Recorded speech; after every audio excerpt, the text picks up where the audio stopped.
Hello, everyone, and welcome to SciFi Vision Presents School Spirit Split River Keys for February 19th. Tonight we have the 6th episode. Look to see, I don't even have the thing up. For School Spirits. And what's the title? It's Children of the, I want to say Corn, but that's not it. It's Children of something. Children of the Corn. It's a play on Children of the Corn. I don't have sorry, I didn't have the episodes up. But let's see, Children of the Scorned. That's what it is, Children of the Scorned. But welcome, everybody. Thank you if you stuck by us. Sorry that we're having a little bit of technical difficulties here.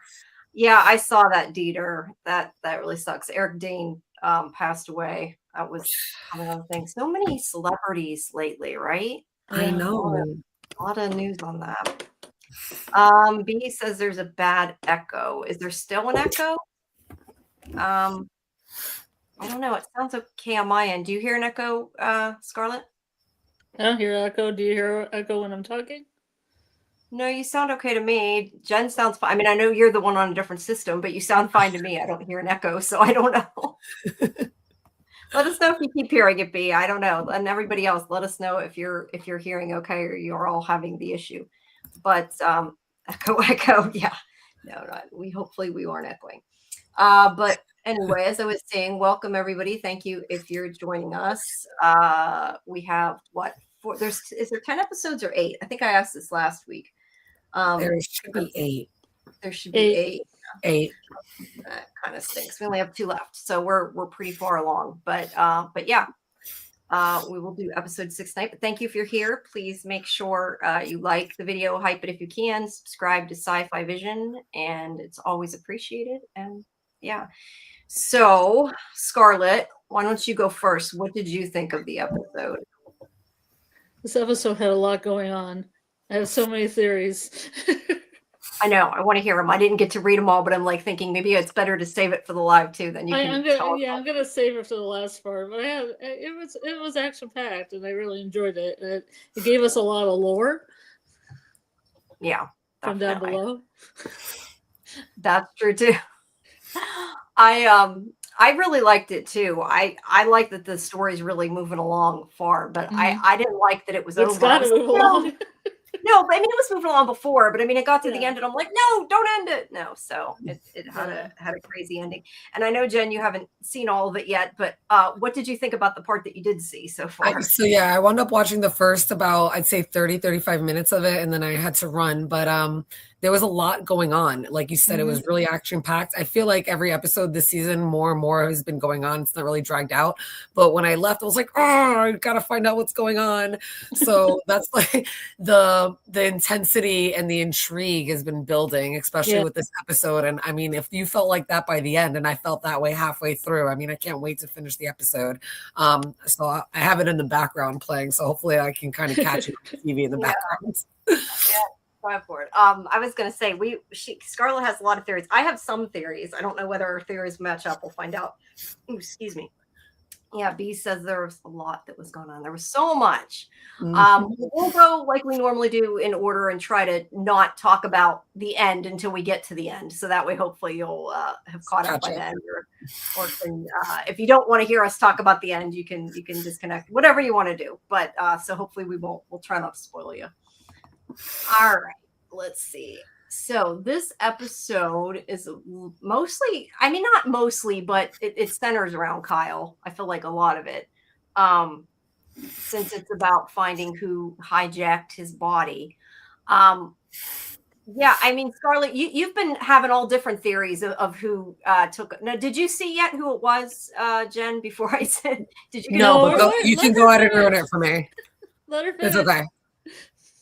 I took that risk on by being here, so I'm all about it. Don't worry about it, because I want to know if it's the person I thought it was. So by all means, go ahead. Oh, I have something we could. Oh, sorry. I have something we could talk about. Okay, while Jen finishes, do you think, Jamie, that I'm inspired here by Maddie's zombie shirt, which I do believe is the Fulci Fuica Romero zombie film. Do you think there might be a zombie apocalypse by the end of this season? I hope not. Do you think zombies are going to come?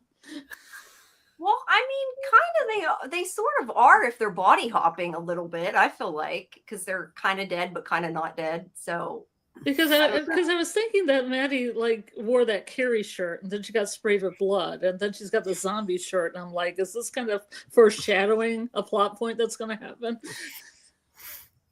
maybe I hope they don't go completely there though, because I feel like that's not what the show is. Like I get what you're saying, but that's why I'm saying.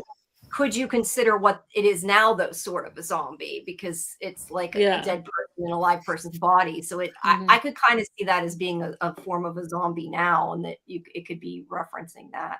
Yeah. Hey Fletch, yeah.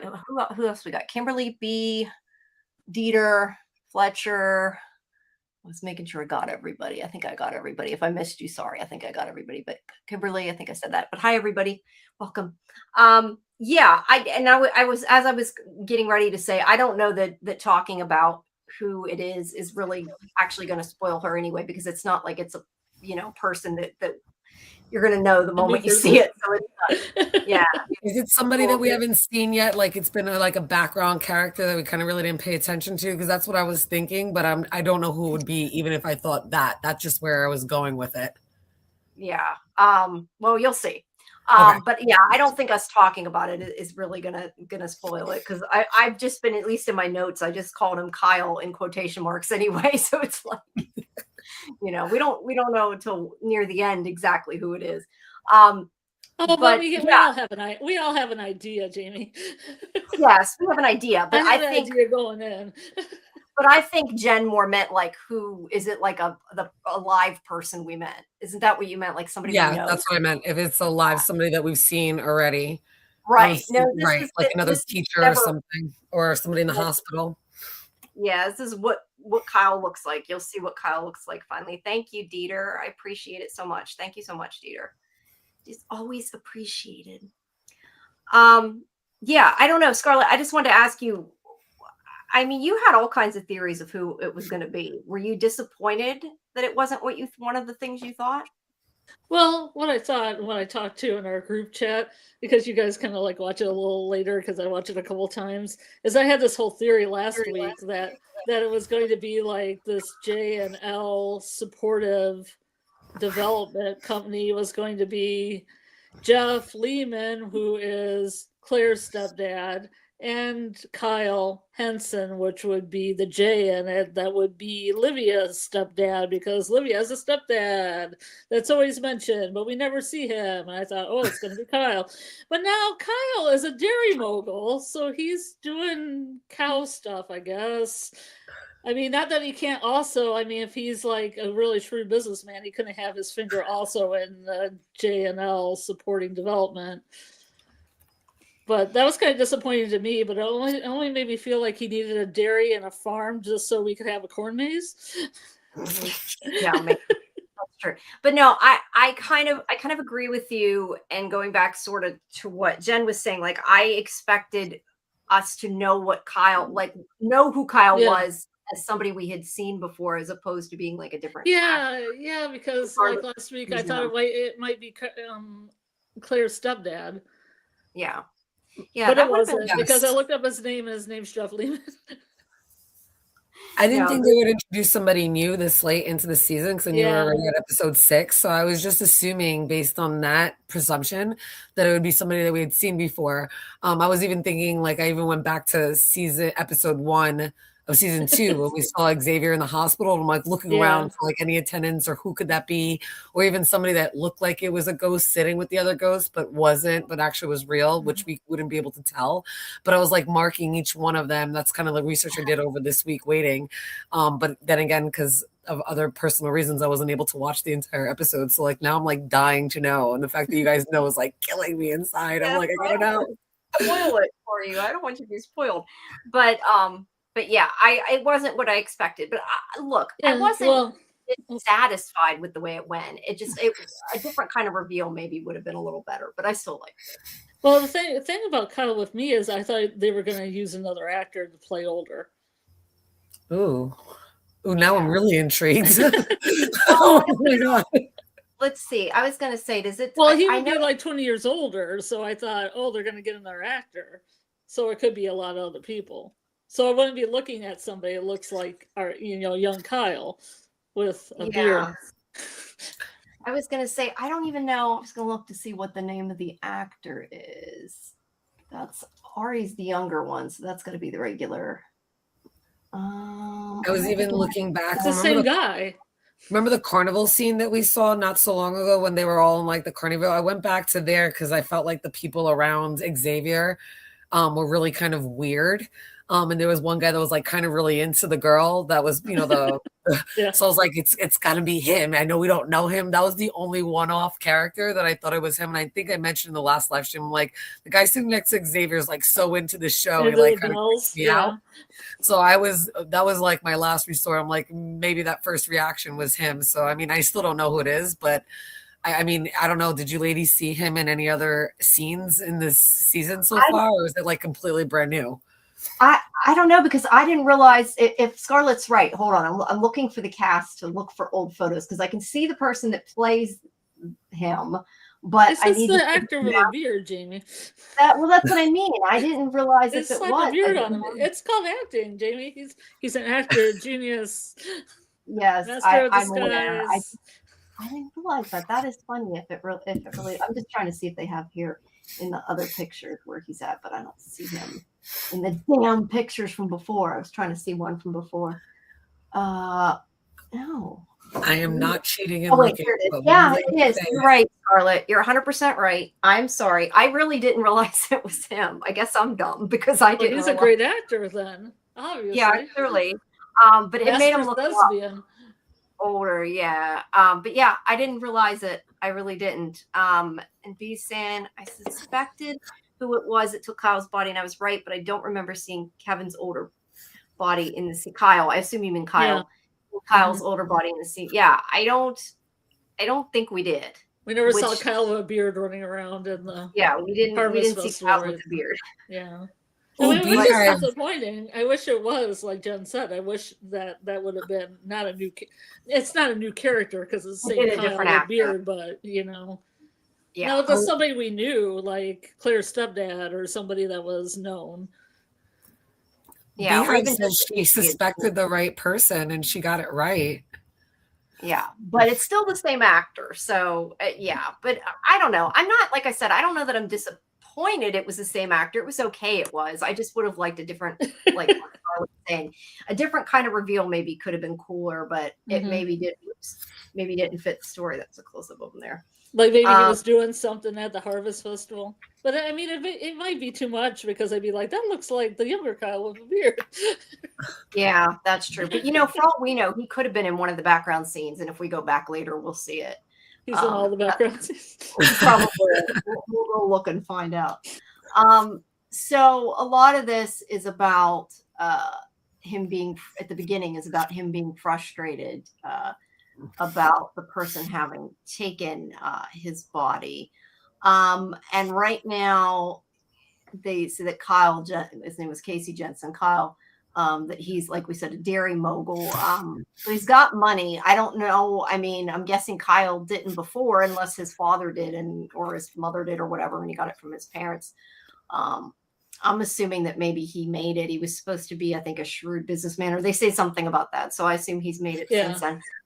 I don't know. I kind of wondered if there was a possibility, though, we were going to find out that the person that like stole his body maybe was like not the same now as they were when they stole the body, because we talked about like last time a little bit sort of about that, and like this person's been living in his body for whatever it was, 30, I don't remember how many it was, years, 30 years, whatever. I guess it wasn't 30, 20. Did he have a family? Is because he could have changed, but I'm gathering he didn't change. It seems like he seems like a single dude, dairy business guy. I mean, I didn't see a family. I didn't see family photos in that house. I didn't see anything that was like, "Hey, I got a little lady and some kids."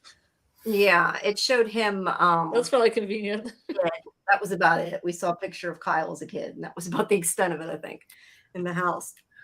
Well, all right. Well, my whole theory is if you're trying to put a soul in a body, but the body's older, but that person has a life, kind of like in Pluribus.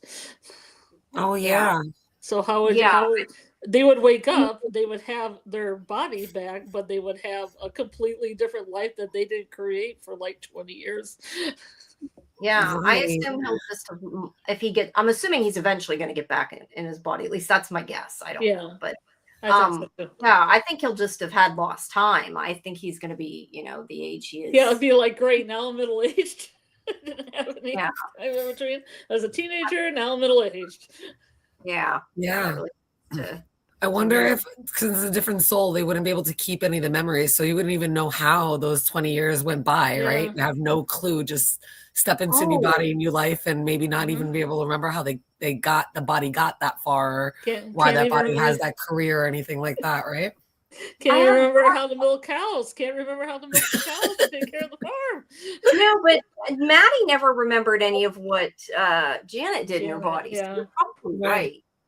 Jeez, that makes it even worse a bit. That's what I was saying. I'm like, that's got to be worse. Like, you don't even know where your car keys are. Like, you don't know anything else is in your house, and that's not even like your house. Like, you're completely lost. It's like waking up from a coma or amnesia. Like, you have no memory whatsoever. I think that's probably the scariest part. Like, yeah, you got your body back, but you have no idea what to do because for 20 years, you have no idea what's happened. Yeah, lost 20 years of their life. It's gonna suck, but hopefully he'll eventually get his body back. We can hope. So a lot of it is them kind of researching everything, and still her father is trying to help. They are intending to try to. Yeah, I see her zombie shirt. I'm looking at it now because what you said. See, I don't know enough like zombie movies to know. I can zoom in on it. There's like a quote. There's some. All I can see is that the girl has blue hair. It looks I'm assuming it's a Giorgio Amaro Fucci one. I don't know how to say Fucci. It's Fuici. I don't know. Zombie has tentacles, so it's Italian director. It's kind of like a Dario Argento type director, but it reminds me of that style. I couldn't find it online, but I have a feeling it's like a homage to that. Yeah, that definitely. Particular movie. Named Zombie. It's named Zombie. It's funny because I watched it really quickly. I didn't realize it was a zombie shirt. I thought that was like an anaconda shirt. It looked like a big snake eating a girl. And I just watched the new Anaconda. So when I first saw the shirt, it didn't click on me because I've got so much going on. I was like, this is a snake eating somebody. Just the way it all looks, it looks like it's like a cobra or something like that, or some type of snake. And now that you're saying zombie, I'm like, what are you talking about? And I just listened, I was like, oh, completely went right over my head. No, yeah, it's some kind of octopus tentacles or something around it. It looks like on the shirt. So Nicole and Claire have been trying to help too, but they've been helping on the other end of it, trying to find. God, I already lost his name. What's his name? Van Height. Van Height. Alfred to his friends. Yeah, so they've been trying. He's Alfred to you. So they've been trying to find out information on him and the church. They haven't been able to really find anything much, not anything super helpful anyway. They found a little bit about the guy, but not so much about the church and about the murder and everything. But they're still trying to help as best they can with not being able to see anybody and interact with them. They do a pretty good job with what they are doing. Even they got the article with him in the casket. Yeah, I remember. The one line I remember, they were like, this guy makes Dateline look like a playground or something. That's the one line I remembered. I was like, oh, I know exactly what reference that means. That's funny, yeah. I kind of wonder though if this whole scene, the whole point of this is just so we see a picture of him, so we recognize him when we see him in the flashback. I think that's the whole point of this. Is for us to see that newspaper article or whatever kind of article it was. I don't know if it was a magazine or newspaper. For that reason. I'm sorry, I didn't get a picture of it. I was going fast in him and I did not. But he clearly looks like the guy that people have been seeing around. Yeah, exactly. Yeah, I was gonna say we saw him before in the flashback, didn't we? Yeah. Yeah. Okay, I thought so. All right. So then Livy comes up and she found the iPad, which we knew was coming. I was really disappointed that they didn't look at it yet because I think she did something. And I think Scarlet, I don't know if it was you or Kimberly had said earlier that they didn't look at it. I think, there's something that's been done. I'm sure for one, she copied that whole thing. And then two, did she talk to Simon's parents? Did she write Simon's missing, or Simon did this, or you need to get to the high school. Does she dislike Simon though? Like, is there a reason for her to hate Simon? Because that's the only thing, is that it wouldn't be necessarily hurting Maddie. That would be hurting Simon. It's Maddie's friend. That's Maddie, yeah. Necessarily cares, but I don't know that would help her against Maddie necessarily. I mean, she does have a picture from it apparently that she shows her mother later, which I don't know what the point of that was, because her mother dismissed it, and it just to me looked like a picture of a real rear view mirror shot of Maddie, and I don't know what that was supposed to show. So that's from season 1, when Janet took her body and ran over and like backed up the car and hit Xavier and put Xavier in the hospital at the very finale of season 1, and then that led us into season 2. So I think she's trying to prove that it was Maddie that hit Xavier to get Maddie like arrested, kicked out, some kind of charges, because there was a hit and run and she got away with it, and they kind of covered that up. Am I right, Scarlet? Yeah, I would think that. I think that, and she's probably investigating more into all the. Olivia's going to get sucked into this, right? Of course. To be honest, can I be honest? Too far, she's going to go hang over a puddle too far, and then she's going to be in it. All right. So I don't know about you, Scarlet, but with all the body swapping, I don't like Olivia. I think that's kind of clear, like none of us do, because she's just a mean girl. So I'm really hoping like Rhonda takes over her body. Let Rhonda live a little. They kind of have that same like hairstyle look. So seeing this, and when she came out with the iPad, for one, I thought she was going to do something way worse with the iPad and not just admit that she took it. So I was kind of shocked that she did that. I was like, okay, she's clearly smart enough to try to pull something off, but not a mastermind to actually really pull something off. So I'm like, I hope she tries to step in it. Rhonda gets mad and like she's in the school and like pushes through and like takes over her body. I would love to see her as Olivia and like be a better Olivia than the actual Olivia. Not that I'm like really wanting the body swap, but for her, I think it's justified. I'm like, take her body, Rhonda. Go live it up for a day or two. Yeah, she could even just do something like embarrassing and then go out of her body so she gets blamed, or something crazy. But yeah, that would be cool. I have some theories later, but we'll get. But I think the main reason Olivia was doing it is to try to impress her mom. She's always been trying to impress Jennifer Tilly for some reason. And I think the reason she didn't say a lot is that she was going to say, "Hey, Mom, look what I did," but then met with disappointment when. Dr. Deborah Hunter Price doesn't want to give her full attention. I love when you say her whole name. It does seem like it does seem like that was a big part of it, and it wasn't all because of Maddie. And she does want her attention. So yeah, we'll find out how that goes. But yeah, they need to look at the iPad. That's my main complaint, is I want to know what's on it. And they have do you think she talked to Simon's parents or sent him a text or middle? I don't know. I don't know. I think she's more focused on trying to do something to Maddie. I think that she showed her that photo. I think that photo is definitely maybe incriminating for the reasons you said, but I think there's something. The other thing is I could see her threatening Maddie and being like, if you don't do what I say, I'm going to call Simon's parent. You know what I mean? Like rather than her actually doing it, using it as a threat, I could see that happening too. So yeah, I don't know, but they need to check it, and we won't get that right away. So Simon has come back again from going in the Scar, and he saw the, whatever you want to call it, flashback vision of what happened with who they think is Van Height and the whole thing with the church. And he's like, yeah, he locked the door. He trapped the kids. He is making assumptions based on what he's seen, that maybe he didn't see the whole thing yet, but this is at this point what's going on there. But all of them are being negatively affected by going in this Scar. They mention, I don't think they mention it at this point, but they mention it later on. About that it's making them all, it's affecting them all, and that's why they're telling Simon not to go in, that he needs rest and all this. And that's also why Quinn is scared to go in, it seems like, or at least doesn't want to go in. They're also worried because they hit Simon. They're like, I'm sorry I hit you. Yeah, I think Quinn's worried about hitting Simon again. Yeah. To be fair, you would think after that whole debacle that like they would quit pulling Simon away, because they did it, I think, like 2 more times after that. I'm like, why are you pulling him away? He told you to let him see what happened, and you did it again. So that I was like wanting to yell at them at that point. And he also takes the ring out, which we know, later has a purpose of us seeing that again. But they think it was Van Heights, and they're trying to figure out what's going on.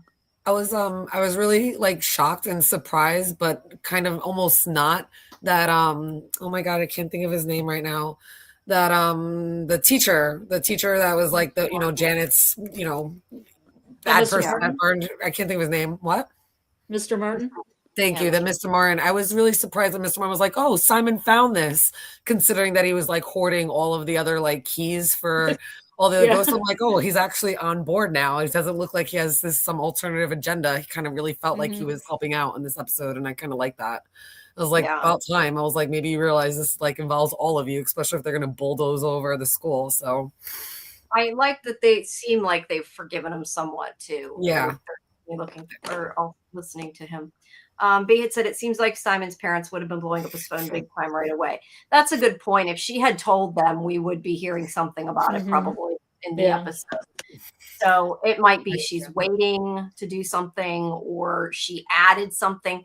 I mean, I don't know. Maybe she added something to the text. She might have texted him something we haven't seen, as opposed to he's missing. It could just be something else she texted. I don't know. We will hopefully find out soon at any rate. But yeah, Simon wants to go back, wants to see more of the vision. They're kind of afraid to let him go back because it's affecting him. I mean, it's affecting all of them, but it seems like it's affecting him the worst. So they don't want him to go in. But he's, wants to go in anyway. And then I feel like I'm missing something in this scene. It might just be them all talking about it, I guess. Is that the shot you were talking about, Scarlet? I know you were saying something about the overhead shot. It had this really great circular shot in the beginning that went from person to person to person as they were talking. It kind of glided along. It didn't glide so well on my streaming service. It was kind of chunky and choppy, but I got it. Well, I was taking notes, so I missed it, but I saw you mentioned it. So, but I like too that they are showing them all there. That's I like the cinematography of the show. They take a lot of chances and make a lot of choices. It's pretty good. Yeah, it works out. There's the ring, which, like I said, will come into play later. Has his initials on it. Yeah, Van Height. Yeah. And then Maddie wants to talk. Yeah, the greenhouse is cool looking. I like the greenhouse too. I don't know. Like I said before, we never had a greenhouse at our school, but then again, we weren't allowed to leave during the day either for like they are. So they have like a mini campus there. So Maddie goes with Wally to have a conversation alone with him. And this is where I'm trying to see if there's anything specifically they say. Maybe not what they say, but what they do. She says something like about, I don't remember what she says. She says something about touching him, and he says something like, "Oh, I wish I could touch you anywhere," or something like that. I don't remember exactly what it was, but something flirting with her. Oh, they copy the necklace again, which I still have a problem with the fact that they didn't duplicate it. We talked about the scar, would it come out with them? I still think that somewhere in there they didn't explain what happened right, or they're not following their own rules, because it should have stayed, but it didn't. So yeah, something is an issue there. But they have some flirting, and then they're all over each other and like they're gonna make out. No, they can't, and unfortunately, and and this is where I said, like, in the chat, I think it must have been really interesting to film this scene, though, because they would have had to be careful not to bump into each other, like, physically, literally. Bump noses. Yeah. Because if they did, you'd notice they did. So they probably had to be really careful. But unfortunately, I watched another channel called Previously On with Julianne Bowen, and she said, would it be really weird if like somebody like Livia came in and filmed this and it'd just be like Maddie sitting on top of a car? Oh, I want to see that. I mean, I don't want it. That didn't sound right. It would be funny. I'd love to see that. No, I would like to see the funny part of that. You know what I mean? Yeah. I don't know how she would explain that. Like, how do you explain that? Like, I was having sexy time on top of the car by myself. Well, like, I mean, I was watching that French film Titan, where the woman has sex with a car and then gets pregnant by a car. It's a family film. Everyone should watch. You watch interesting movies, Scarlet. You always got. It won awards, man. It won awards at the con. The cons. Well, it could have been good. I don't know.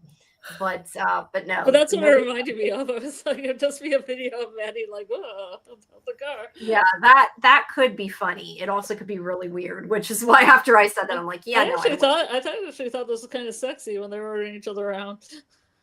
It was, but it's sad. I mean, I think a lot of it just to me is like just really sad because they can't be together no matter what. Like before, they kind of could have, I'm guessing, and I don't know if they're just going to have to look at each other and jerk it. Is that what you're saying? Unless Wally picks a body, some other teenage boy that Maddie likes looking at and swaps bodies. That would be bad. Don't do that. Yeah, I don't know if I'd be on Team Maddie at that point, but I mean, it's definitely like, love makes you do stupid things kind of a thing. Yeah, but that would, I think, bring up a lot of questions about consent and everything else. And I just don't think this show's going to go. I hope this show doesn't go there. I don't think it would go that way either. I think it would be kind of crazy. It's only got 2 episodes. Yeah, I don't think that's gonna happen. And then this is still them all kind of like, what are we gonna do? This scene drove me crazy. Okay, you mean Dr. Martin like pumping them all up? No, yeah, there's a continuity era in this that drives me crazy. Ooh, do tell. So Rhonda's leaning against the books here, leaning against a bunch of movies, and behind her head it'll say Pretty in Pink, and then it changes to Rat Race, and then it changes back to Pretty in Pink, and it drives me crazy. Ooh, I wonder if you caught a message. I wonder if they're like getting tricky like some of these writers that we have to pay attention. Like we know the movie Rat Race and the story, so I wonder if that's what the next 2 episodes are going to be like. Oh, maybe it was the new one because I know it was a remake of an old film, but it said Rat Race, and then it had the year that was like 2000, whatever, 2012 or something like that. That's interesting. I would say it was probably just like you said, a continuity error, but you kind of wonder why they would move it, unless maybe like she bumped into it when she sat down, and they had to do reshoots, like a couple reshoots, and they just put the props back up, and they didn't care whether. But you would think a show like this would care. And then now I'm looking at Pretty in Pink, and I'm looking at, the Rat Race too. You gotta look up those movies. Yeah, I wonder if that's because then the Rat Race, they're all trying to make it. They all had like teams up, and they were all trying to get to the prize at the end. I wonder if that's what they'll kind of do with them. Like each of them will team up to try to figure out the answer to the guy downstairs. I know I didn't see the end of the episode. I'm actually almost there. It's kind of in the background. I only got like 10 minutes left, so I'm getting there. But I wonder if that means anything because they keep running back and forth to scars. I wonder if they'll kind of team up and they each have to run to a different scar to get something to bring something back, kind of a thing. That's the only like similarity I can think of to the movie Rat Race. Maybe a clue or foreshadowing or a continuity era. So yeah.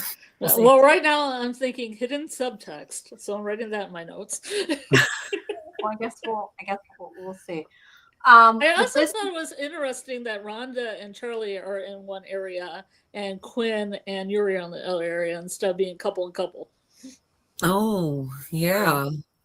It's nice though to see different people talking though. You know what I mean? Like, cause usually it is the same people together. So it's nice that they break it up. I mean, did they need to? No, but it's nice sometimes that it's a little different. Well, if somebody just makes out with me, I want her to sit with me in the library right by me.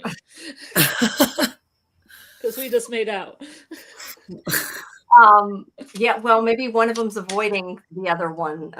Maybe Charlie or Rhonda are avoiding their significant other. Who knows? This is about this scene. Tell me if I'm wrong, but Mr. Martin was saying that, like talking about, I'm trying to remember, talking about like he was being positive from what I remember, just kind of like trying to tell them that they can, that it'll be okay. They need to try. If they see their door, they need to go through it, that kind of thing. I don't know. Oh, and he was saying that they've all grown. That's what he was saying. Right. He's watched them all. They've grown. Rhonda's opened up. Charlie's become more of himself and is confident in it. He said Quinn was looping and is now part of the gang. Yuri figured out the reset. The point is that he's saying they can do it. They all can do it if they, try. And I mean, usually they're annoyed by him, but they weren't. They didn't really. I mean, I don't know that they believe him, but they weren't necessarily annoyed with him either. Yeah, he kind of took some accountability too, right before he started his whole "you've done this and you've done this" and like kind of praising him. He's like, it was kind of really rough chapter in my life, talking about the body snatching when Maddie got her back. Maddie got her body back. So I kind of like that he led with that. I think that kind of opened them up to actually listen to him. And then what he was saying was really real to them. Like it meant something. And I thought it was pretty on, spot on to what we've seen happen. So I felt like he was trying to redeem, like that was a little bit of like a redemption monologue that he had, pepping them all up. And as a teacher, that's what you're supposed to do with your students. So I kind of really liked it. I'm like, for the first time, I feel like he fit his role as a teacher. Yeah. And I thought it was kind of redemptive, this scene. Well, at the beginning of the show too, that was what they did, was they sat in a circle, and as much as I had seen, I know I didn't see all the stuff in between, but I remember that at the beginning, that they always kind of have their circle and talked. And since then they haven't listened to him. So it's nice that now they've, like I said, have they forgiven him? I don't know, but they're at least interacting with him and aren't pissed at him all the time. And there's Simon taking his nap, and Quinn's all alone. Okay, so this is Charlie and Yuri. Charlie's flipping out because he's worried that he's a diva. He is a diva, man. He's a diva. And, Charlie has the only meltdowns, and Yuri just has to deal with it. And like, Yuri's so smooth about it. He's like, "Come on, Charlie," and they'll have a conversation. Even when he gets mad at him, he's like, "Charlie," and he just talks so calmly to him. And I'm just like, "You are a little diva, Jesus." Wow. Well, he's like, we got to figure out how much time we have left, and Yuri's basically like, "Well, wouldn't it be better spent, trying to get over your trauma so you find your door instead, and then you don't got to worry about that." But I think it kind of goes right past Charlie, who is not calming down. I mean, he calms him down some, but he's still, a little scared there. Yeah. And then he does admit, though, Yuri says first Charlie says he can lose his shit too, but Yuri says he suffocates him. But he ends up, he hugs him and kisses him to calm him down. So he was able to make him feel a little bit better. And then he said something about like, I know a bad rom-com or something. And he said, there's no such thing as a bad rom-com. What? This was in the scene with the football players. No, yeah, it was. Scene, I think. Yeah, I was gonna say it was funny because they're sitting there making eyes at that girl at the desk, right? That's right there, and they're just like in front of them making out. That was funny. I enjoyed that. I thought that was cute. Yeah, I didn't know what those guys. I didn't know Tio was one of those guys. I didn't know they were being like they were up to no good. I still think they sprayed blood on Maddie, so I don't think they're up to any good. But they're just in there watching the secretary, I guess. Yeah, they're just flirting with her. I don't know. There could be more than that, but I think that's all it was supposed to be, at least at that point. So then Simon has gone down with, I don't remember who he went. I guess just Mr. Martin. I feel like Rhonda was there too, but it's Rhonda. It's Rhonda, Martin, and Simon. Okay. So they've gone down again, and he's trying to talk to him. And this is where he stabbed, the man with the white eyes stabs and cuts his hand and shows he can bleed. So Simon's like, holy crap, he doesn't say that, but he's basically like, you're alive. Like he knows that he is there. And, I kind of wondered at this point if he had actually been stuck. Well, not at this point. I guess it was a little bit later when they were talking about him going down to see the kids. I had wondered if he wasn't stuck originally, and he just kept visiting the kids because he didn't want them to be alone. I wasn't entirely sure, but I guess this is how he got stuck, was going somehow to do with, Yeah. I like the parallel because wasn't it's Simon's hand in the first episode that we saw that got cut, and that's how we knew he was alive. And then this guy also cut his hands. So I didn't know if it's because the guy with the white eyes can see and kind of knows what's going on in the school, and that's why he showed him the hands, because he could have done anything. But I was like, oh, I like that it's the same hand in the same way Simon had cut his hands. So I like that. Yeah, no, I do too. I liked it. I was thinking too much of From when I saw it, like my blood, your blood. You thought worms were gonna like come on Simon or something. It was Martin. Okay. It reminds me of From a lot. It's been very Frummy in the last couple of episodes. It kind of has been a little bit with the Nkui drawings and everything. Yeah. So I forgot about this. With everything else that went on in the episode, I completely forgot about this. But something, I mean, this I think is significant, unless it just has to do with the way that they make the keys. But like I said, some of that seems inconsistent. But the point is when they come out, Simon, is Simon still stuck there? I feel like Simon gets stuck there, and it's Rhonda and Martin that come out. And I'll let you keep going. I'll tell you what I thought was weird about the scene. Yeah, well, they came out, and the water came out with them, and the book. I was thinking the books came out with them. I don't think the books came out with them. I think they knocked the books over when they fell. But the point is, this librarian or assistant or whatever she was, she could see the water, like the books were all wet, and she picked it up like, what? She didn't see them come through, though, so she didn't get scared by a ghost. But the fact that they affected something was very strange. And Quinn's got this look on her face. What the hell is that? And then they move on to something else, and I completely forgot about it. So, yeah, Jen, what do you think? The fact that the water came through. So I was wondering if the water is significant, because water has been seen as maybe a portal or kind of like the filament that you can kind of cross through. So I thought that was really interesting that the water came through. So I didn't have a time to, but I wanted to almost go back to where Wally came through the water and landed on the janitor and broke his arm. I don't think the water came through then, because I don't remember him being wet. Please correct me if I'm wrong. I did not get to go back and look at that. But that when I saw this scene, I was like, I got to check and see if the water came through with Wally before, because I don't think we've seen that. And then the night that the bus crashed, when Mr. Martin went through, I don't know if there was water there either. So I thought that might have been significant, or just the fact that two of them went through together and came out together, and just that they had bought the water. So I was wondering if the water has anything to do, or could be a portal, or maybe the water itself could be a key, because that's maybe what the children had. So I started to theorize a little bit off of that on my drive home today, thinking how the water could be a portal or possibly a key that they don't even realize is a key. Yeah, I like the portal idea. I'm not sure about the key, just because I'm guessing it probably dried. So I'm not sure how they would use it as a key. But yeah, I don't know. I think it was very bizarre. And obviously Quinn thought it was very bizarre too. And I don't think they ever got a chance to say anything to anybody.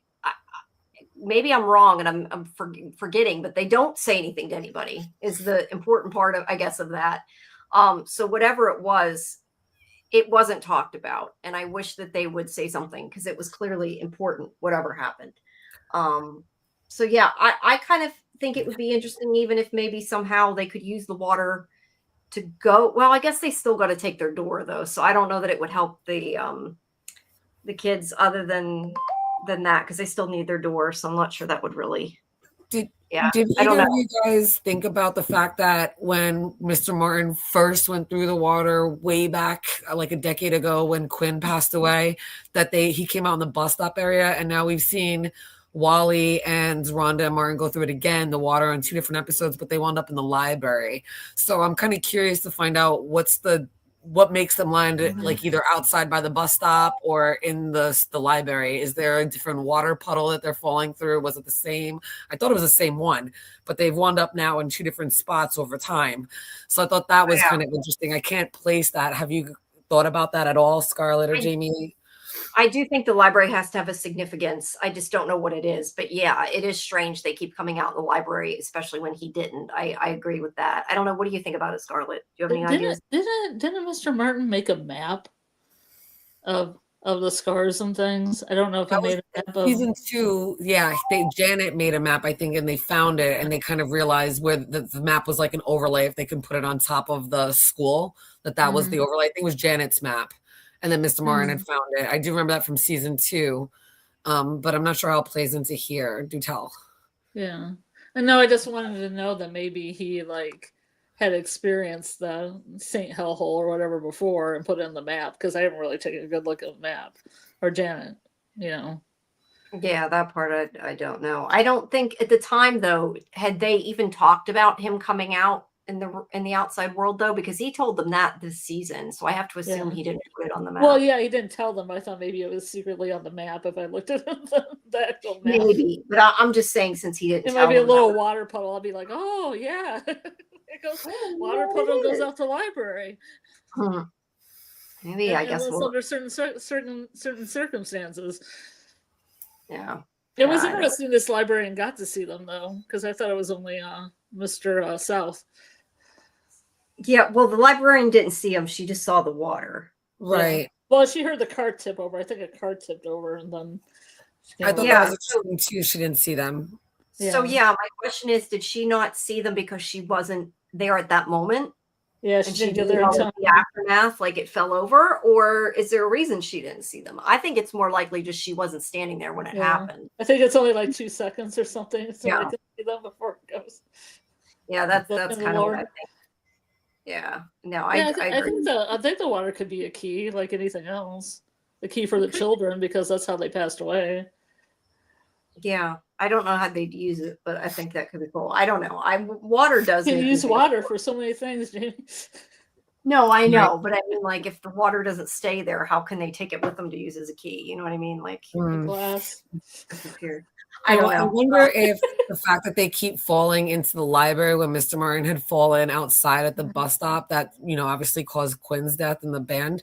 I wonder if it has to do with something that's on them as a ghost or as a person. Like, what does Mr. Martin or Rhonda have that brought them back into the school this time, and Wally, but Mr. Martin had something different on him that maybe landed him outside. Maybe he had his key on him and that brought him outside, or I'm not sure what it is, but that's definitely like bothering me after like this episode. I'm like, damn it, twice they went into the library and once was outside. Why is there a difference?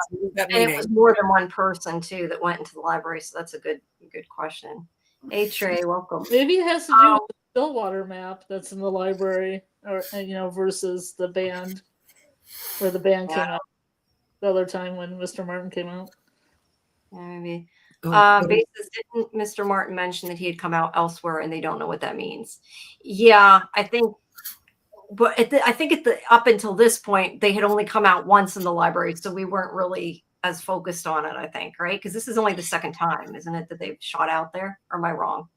Yeah, this Wally came out, and then Martin and Rhonda that second time in the library. Yeah, okay. You're right. Yes, I wasn't sure. All right, so yeah, I don't know. I don't know what it means.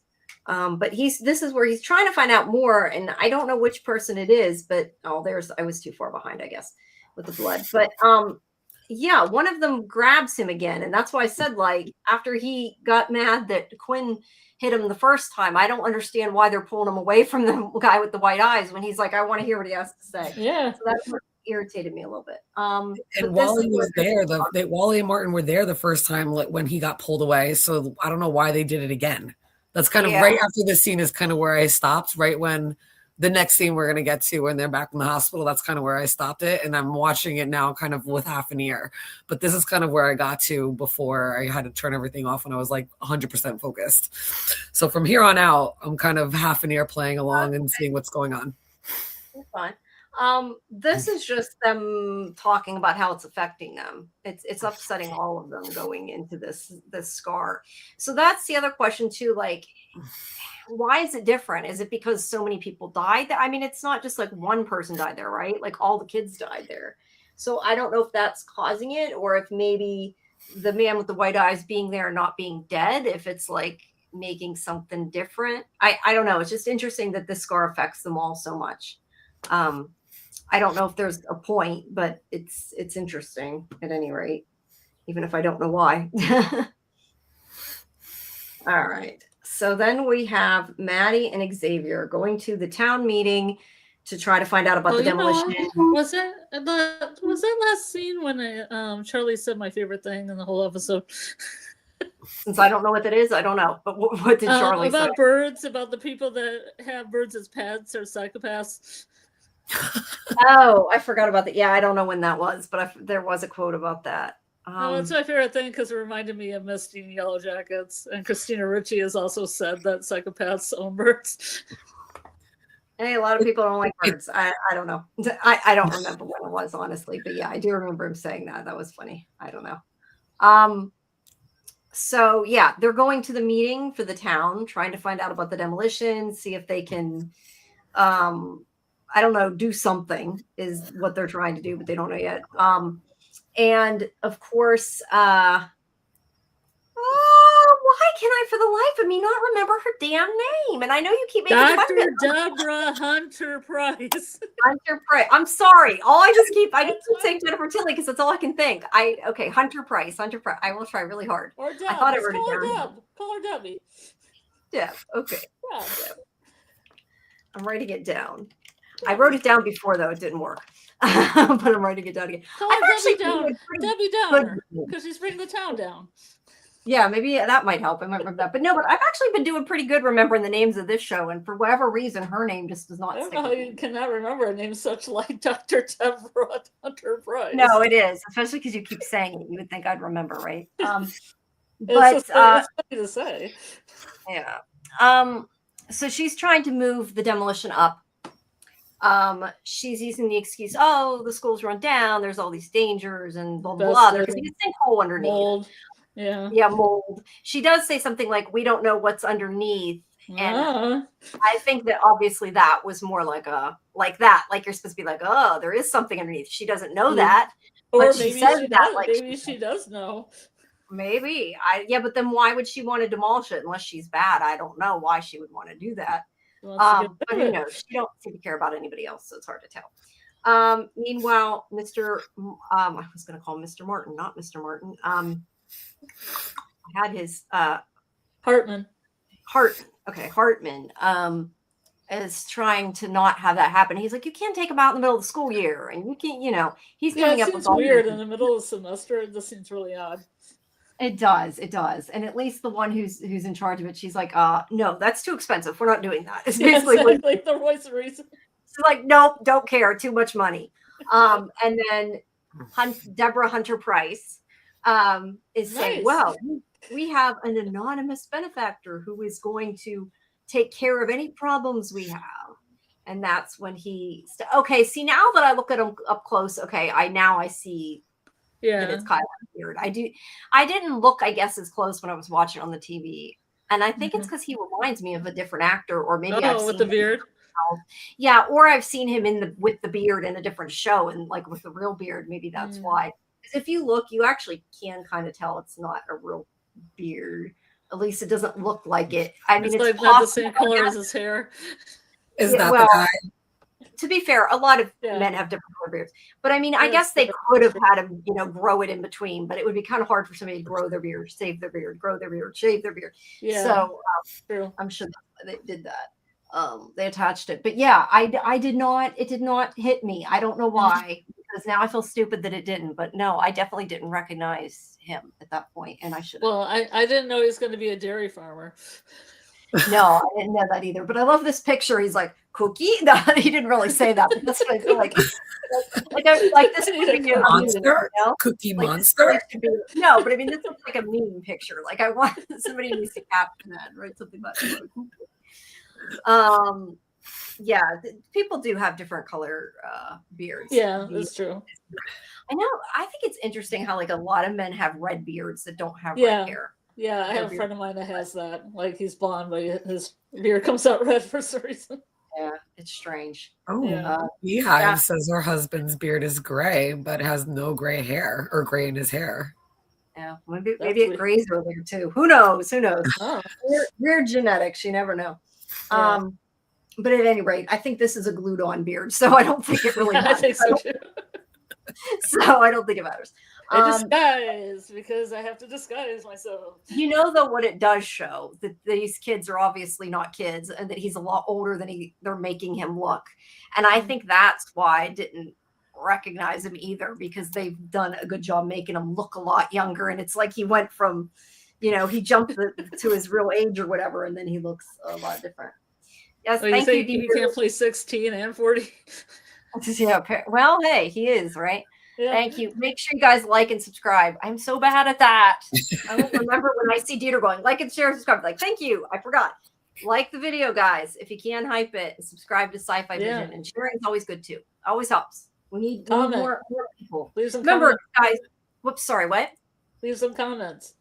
Yes, leave some comments. Scarlet comments all the time, and I appreciate you do that. I always see your comments pop up. You can leave a comment like, what was your favorite show in that episode? Or you could leave a comment about who you think is taking over another person's body.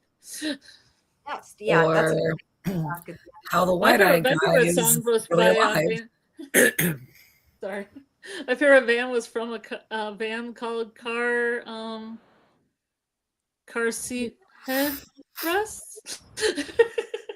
Car Seat Headrest.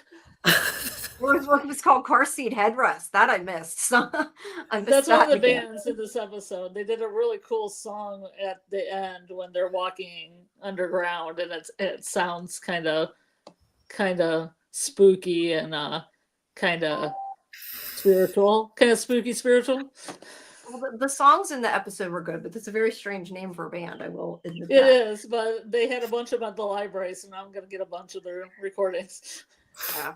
I know what I was going to say, though. I was going to say, guys, the more you share the video, the more you get people to subscribe. It's easier to get interviews, the more followers we have, because the problem is, and I try to explain this to people, we get interviews because of the website, scifivision.com. Our YouTube channel is very small. So, we always want to grow the channel. It helps with the live interviews. All right. I completely lost where I was at. Okay. So they're talking. Yeah, it's Kyle. I know. Hansen. Or is it Jansen or Hansen? Jensen. Hard J or soft J. There it is right there. KC. You're right. This is the weirdest thing, because this card does not have a phone number on it. It says extension, like Stillwater extension, like it's an old-timey card from like the 1920s when they used to have a switchboard. Well, you know what I would say to that, Scarlet? I agree with you, but you know what I would say? I will say what Karen would say. They don't expect people to pause the video and look at the card. Well, I was thinking, how small is Split River that they have a switchboard stuff? That is, it says River's Mouth. I can't, River's Mouth Dairy. It says 125 Stillwater Extension Split. Yeah, that's I don't, that looks more like the address, 125. Because he said, get a hold of my secretary. I'm like, how? Call the switchboard? What's on top? What's on top? It's River's Mouth Dairy, KC Jensen, and then what? There's no numbers on it. It's weird. I don't know. Prop department made a boo boo. I don't think so. I think it's because it's archaic, because the person that's inhabiting Kyle's body is also archaic. Yeah, that actually could be. Yeah, maybe he doesn't know how to make. I would think, though, if he's got all that money, he would have figured out how to make a he just has his own switchboard. He doesn't have a phone yet. He just has ladies. He has a bunch of switchboard operators doing his operation. Well, he hasn't figured out there's phones. I guess not, but I think they just wanted you to see the name, obviously, that it was Kyle, so we know that he has taken over his body. And they're like, we want to talk to you about not demolishing the school. And he says, like, you can come to me after school. I'll come over. Well, he says he'll come over to the school. He'll come talk to them. And yeah, what joke did he make, Jamie, when he came in? He made a joke and everybody laughed because he was like the guy. Oh, he said something about dairy. I don't know. It was a really bad joke. I want to say barely there or dairy working, but I know that's not it. Like a dad joke. Yeah, I don't know, but it was definitely like a dad joke. On Jerry, and then everybody was like, "Oh my God, Kyle's here!" He's so funny. Yeah, no, it was funny that he did make a bad joke. But yeah, he's like, I'll talk to you after school, and I remember watching this and thinking, like, why do they think this guy is going to stop from demolishing Yes. this? Like, you're like, we want our friend not to lose his body that you stole. Like, he's not going to help them. They would have been better off, like, not saying anything about Kyle, telling him they want him to save the school, not telling him why, and then going after him for Kyle. But, you know. I think it would have been good if they would have gotten him to write out a really big check to the grave rubbing group at school. That would have been funny. I would have liked to have seen that. I agree with you. So this is Simon trying to talk to him again and trying to find out what's going on. And again, there they are when they've pulled him away. Or no, he fell over, I guess. He didn't pull away yet because there's more of the vision. Okay, so this is where I said in the chat, I'm like, that's who White Eyes is. I'm like, it's got to be. They didn't know there was another person in the church. That's all it is. And that turns out to be the case, or at least what Simon thinks is the case. That he locked the pastor. It seemed that he locked the pastor in with the kids, but I mean, obviously the pastor isn't actually dead because we know because he's bleeding. So that's what was a little confusing to me. Like, it seems like he was there when they died, but then it sounds like maybe he's not so much there as he's watching their death, maybe because he went back for them. And this is like his vision he's seeing. I don't know. Yeah. I couldn't tell either because you can see him running down the stairs to the kids down to the basement, right? His feet, and then the window breaks with the water coming in. So I'm like, how did he survive the flood? Yeah. The only thing I can think is that he's came down there like Simon did. And that's like him seeing it as opposed to him actually being there. Because you're right. Yeah, otherwise, outside of it, like maybe later he saw the ghosts and he wanted to help them. Yeah, well, it said that he went down there to be with them or whatever. But at any rate, he somehow got stuck down there. We still don't really know how he got stuck down there, but he got stuck down there. And there is Van Height. And this is how Simon is like, oh, shit, he's not Van Height because he's looking at Van Height. So we all knew that. Yeah, and I actually, because when I was looking up to see who played Kyle, I actually know that actor. I met him a long time ago. I wouldn't have known who it was though, other than it says this it says his name in the credits. Yeah. But I had met him at GateCon a long, long, long time ago. Was the actor who played Kyle? No, the actor that plays Van Height. Oh yeah. Yeah, his name's Michael Adamwaith. I didn't really know him or anything. I had met him. I got a picture with him when he was at the I don't remember what it was. One of the meet and greets that they had. It was in Vancouver, so that makes sense. For what show? It was for a Stargate convention. Okay. There was like a meet and greet, and there was like a cocktail party and all kinds of things. Also where I met Alex Sahara, who plays the principal. But anyway, I wouldn't have recognized him. I happened to see it in the credits. Yeah. So then we go to Maddie's father talking with the younger Kyle to this nurse, trying to find out what happened. And they're telling her about the body snatching. And she said, do you know how I died? I don't know what that was, if that was referenced. They asked her how she died. I don't know for sure, but that's a story for a different day. So I was taking notes and don't remember what it was. But she starts talking about the hidden rooms, which she meant the scars, and that hers was in the elevator. She had a very little scar, didn't she? But when she was walking by her door, she saw him, and the door was open. No, it was about the time he came, she saw the door was open. Anyway, she saw the elevator was open, and she's like, how did it get open without having her key? I was a little confused if she meant like the real key or she meant like the key. You don't know what she meant. Yeah, what do you think about that, Scarlet? I was confused. I was confused too because there's also a person that walked behind it in the scene too, and I didn't know who that person was. There's a person behind it. Is it maybe supposed to be her watching her, like telling it, you mean? Or no, there was a person that walked behind her in the scene. Yeah, and she turned around and noticed it and then told them to come meet her for the graveyard shift, right? Yeah. I didn't know she knew who that person was either. Yeah. Oh, well, you mean right here where it shows two people? That's Maddie's father.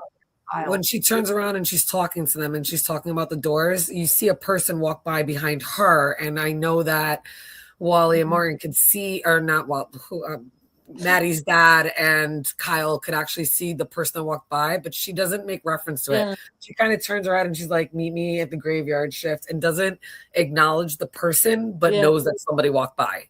That's interesting. I vaguely remember seeing it, but it didn't like compute. I guess it didn't stick with me, because now that you say that, I'm remembering it, but I didn't know what it meant, so I didn't. But either way, she's saying she doesn't know how the elevator was open. And I didn't know if she meant when I had a real life key and I worked at the hospital. I assumed she had to already be dead, because otherwise she would. I thought she was already dead as well. In that context. Yeah. I mean, it's possible she meant this is when I saw the real you come by, and she could have been alive, like saw his body come by and thought it was like he was alive. But I took it to mean as a ghost. So I guess her key, she meant her, but who knows? Maybe her key is a key, you know. Oh, that would be complicated.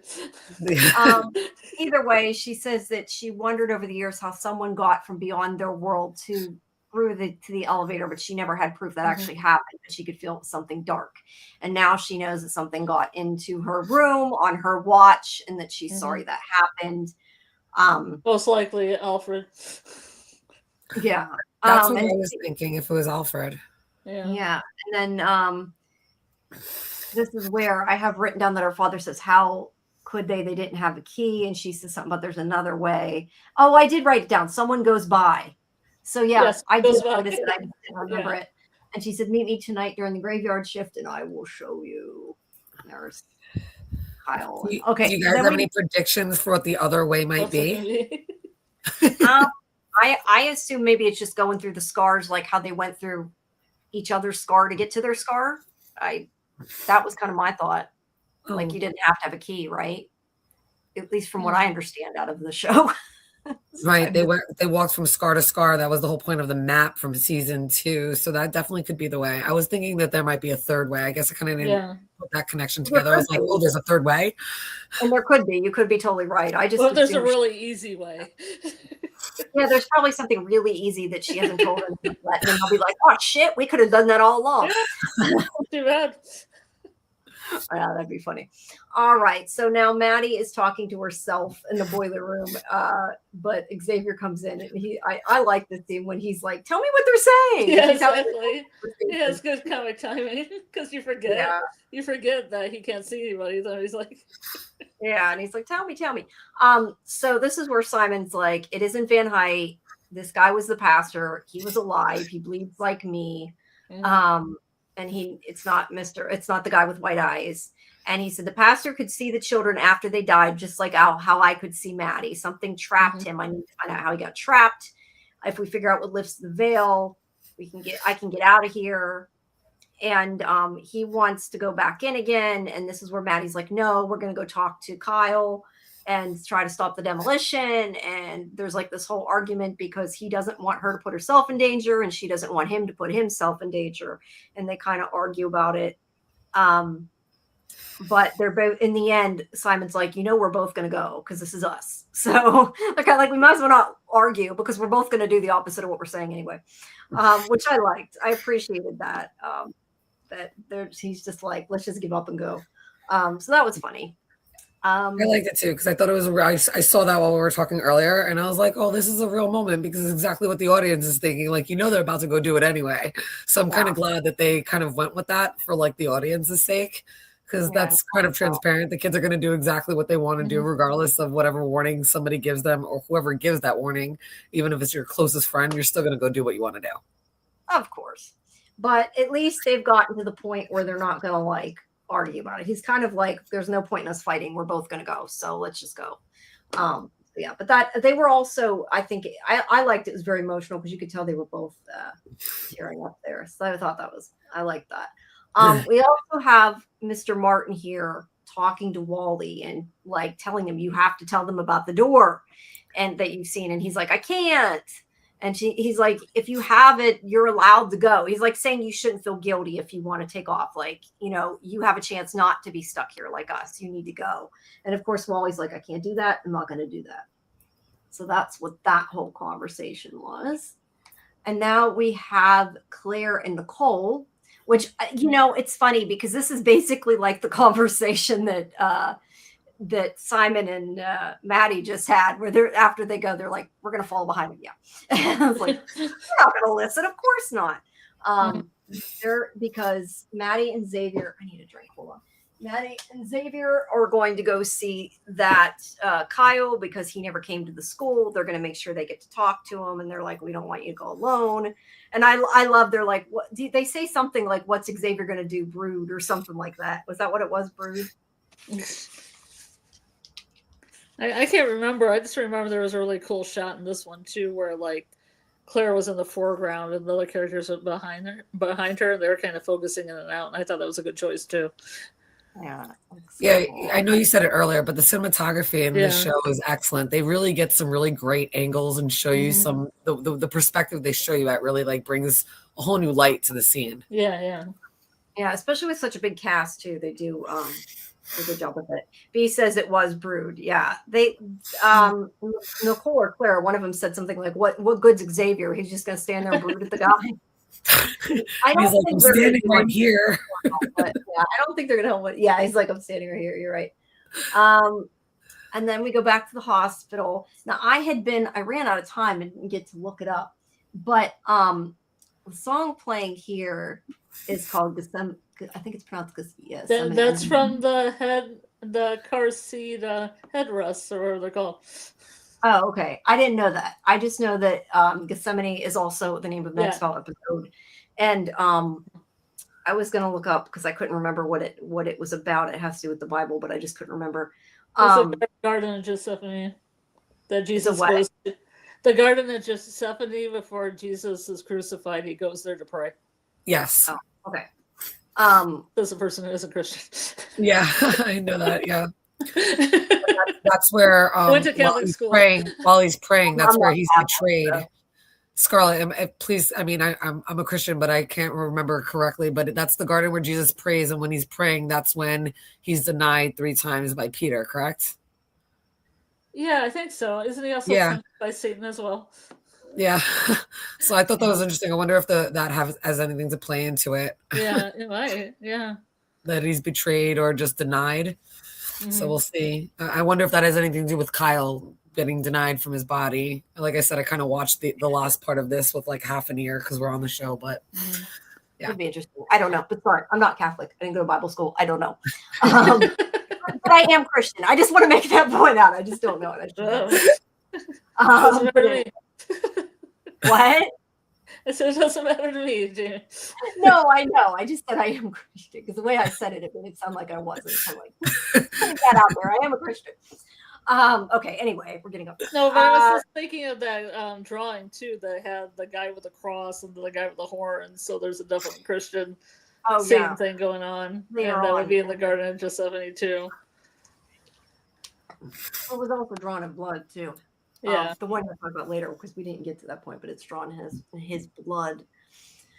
All right, so they are going with the nurse again, and I have written down something about Quinn, and I don't know what that means.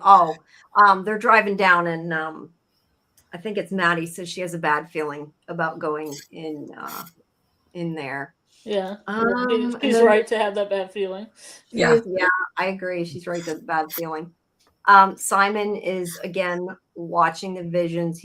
And I guess the idea is the man with the white eyes doesn't remember, and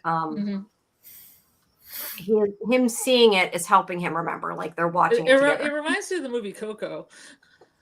Oh, where you're only alive as much as people remember you. Yeah, definitely. I didn't even make that reference. I feel like it has that kind of connection to that kind of folklore where people believe that they have to remember people in order to save them. Yeah. I didn't even think about that. That's a really good connection that you just made with the thing for Coco, because I think that does have something to do with it, like how long you remembered. Yeah. And they're called the Forgotten, so that kind of works. Yeah, they are. You're right. I thought that was the kids up there. That's them standing up there. I didn't realize that. Yeah, that's why they're just standing in the balcony. Yeah. I got balcony. Yeah, they wait forever. They wait forever towards the end to save Simon. It's so. Well, this time at least they're letting him finish the vision, right? he says, Yeah, he I does, guess that's the point, because he's like, "Don't bring me out of it! Don't bring me out of it! Don't bring me out of it! Bring me let out me of see it! Bring it me this out of time, it!" damn it. But this, it does have the thing on the wall where it says, "Do you know who I am?" And this is when he starts saying, "Yeah, I know who you are. I remember you." And as I he remember sees the it, children. I remember the children. Yeah, there it is. Do you know who I am? I don't remember what language they said it was in. They said last week. Finnish. Oh yeah, okay. I should know that. Finnish. Now that you said that, I'm like, oh yeah, duh. Finnish. Yes, you are correct. Because they are in a Finnish church, and we already know that. And then meanwhile, they're at Kyle's house, who has shown up, and he's like, "Oh, whoops, I forgot." Like his like, "Oh, I forgot to meet you" was like so bad, right? Yes.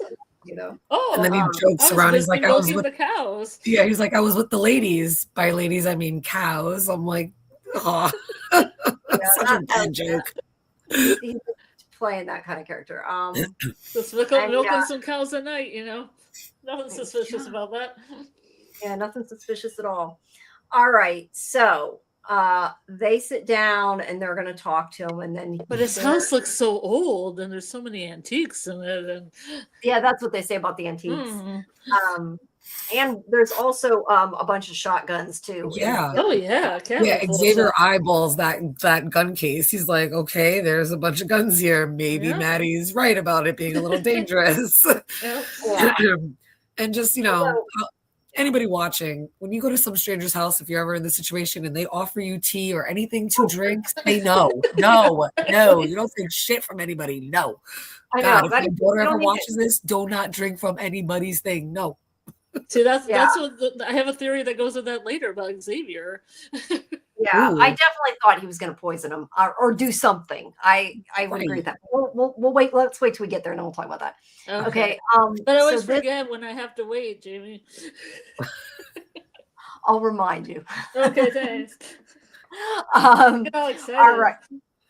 So Livy here is talking to her mother, trying to show her the picture of. I had in my notes, Jennifer Tilly has a weird way of putting on lipstick. I thought she was picking her teeth. Didn't it look like she was picking her teeth and not putting on lipstick?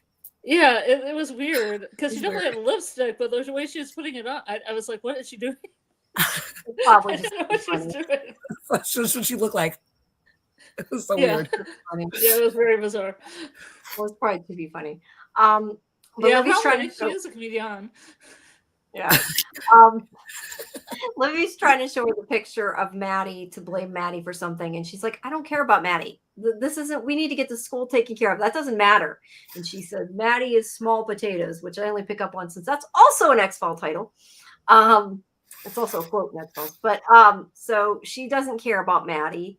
And she's Poor like, Olivia. this is where she's like, it's not fair. And this is where she says, I've done a good job as a mother that you still don't know that life isn't fair. That was like such a dumb thing to say. Great mom. Like, I thought the exact opposite. I'm like, you've done a terrible job because your daughter's about to go into the real world and expect and feel entitled and privileged and not realize. I was like, that's not meaning you did a good job. That means you did an awful job. And then she comments about how she had nothing as a kid. So I was wondering about that comment because she threw that part in. Yeah, well, she's saying I gave you everything I couldn't have. I bought you shit is basically what she's saying. You've been entitled because I couldn't be that way. It's kind of what she's saying, which yeah, she's kind of like made her daughter into a bitch, but it's all good. But she says you can only count on yourself, and she doesn't care about the picture, which is there. All that hard work for nothing. All that hard work for nothing. And we still don't know we need to see what's on the iPad. We don't know yet. But yeah, she's like, don't care. That mom obviously had an idea about momming that's a little off. Yes. She did not do a great job. She thinks she did, but maybe not so much. But yeah, I still think some more is going to happen with that. But let's wait till we get to that part. And then, because I know Scarlet's waiting to say, I'm waiting to say too what I think. But so they're in the house. They're waiting for him. This is there Xavier takes the tea. I'm like, don't drink it, you idiot. Don't do that, but of course he does. And like you said, Maddie didn't. So yeah, go ahead, Scarlet. Now, if you want to talk about the tea, you can talk about the tea. Okay. Spill your tea. Oh, I just have a kind of a half-baked theory that Alfred's jumped into Xavier's body because he took the tea, and the tea may have had some kind of poison in it that knocked him out. I think that giving Alfred the opportunity to jump into his body, and then he would have the advantage of Xavier being the sheriff's son, and also would make a plot point that even if they get Kyle's body back to the hospital and try to put a soul back in, there's nobody that can see Kyle because Xavier would have been body jumped by Alfred, and that Xavier's soul be running around in the corn maze and then in this old house. That would suck. I kind of agree with the thought. Like, I thought something like that was going to happen, but since they didn't show him passing out, I think that was. Well, I think it might be a surprise. Like, they have him running up at the end, but maybe if that all happened in the corn maze, because it's a corn maze. Oh, so you're saying you think he never actually got out of the seat, is what you're saying? Yeah, I think maybe he was in the corn maze and then he fell or something and he took over his body and there's going to be a reveal. Well, okay. So I mean, I hope there's a reveal. Now that I see it more running up, I think maybe not, but in my heart of hearts, it was. So I have a question about the theory. So if Alfred jumps bodies and goes from Kyle to, well, the dairy guy into Xavier, would that just knock out his body because it would be left soulless? Yeah, it'd be kind of in that half state when Maddie had to jump in her body when it was in an ambulance. They'd have to get to the hospital real quick. Right. To find Kyle. But if Alfred's in Xavier's body, they couldn't find Kyle because Xavier's the only one that could see people, which would make it interesting for me. I don't think it's going to happen now that I saw Xavier run up, but maybe. That would also really suck for Kyle. Because I have this theory that Alfred jumped into Ralphie's body when he got hit by lightning and kind of lived in Ralphie's body until 2004. And then when his body got old, he jumped into Kyle's. Yeah, I was going to say, I kind of wondered the same thing, the way they showed Ralphie and like how he's in the end of the episode. I was trying to figure out and understand how that made sense, but that actually does make sense now the way you're saying it, that he stayed in that kid's body until Mr. Morton came out and there was more bodies. And maybe that's why the car, it would make sense that like, because it was who ran in front of it was Mr. Martin that ran. Martin, yeah. But it would make sense that, like, if that was the case, that he would want more people to die so he could get a new body. And Ralphie disappeared, but it doesn't mean that Alfred and Ralphie's body couldn't have gone down to the next town or just, hitchhiked or something. And then somebody was like, "Oh, it's a little orphan boy. Let's raise him." Because it was like the 30s. But the reason too that I feel like that somehow makes sense is, why is Ralphie in the basement?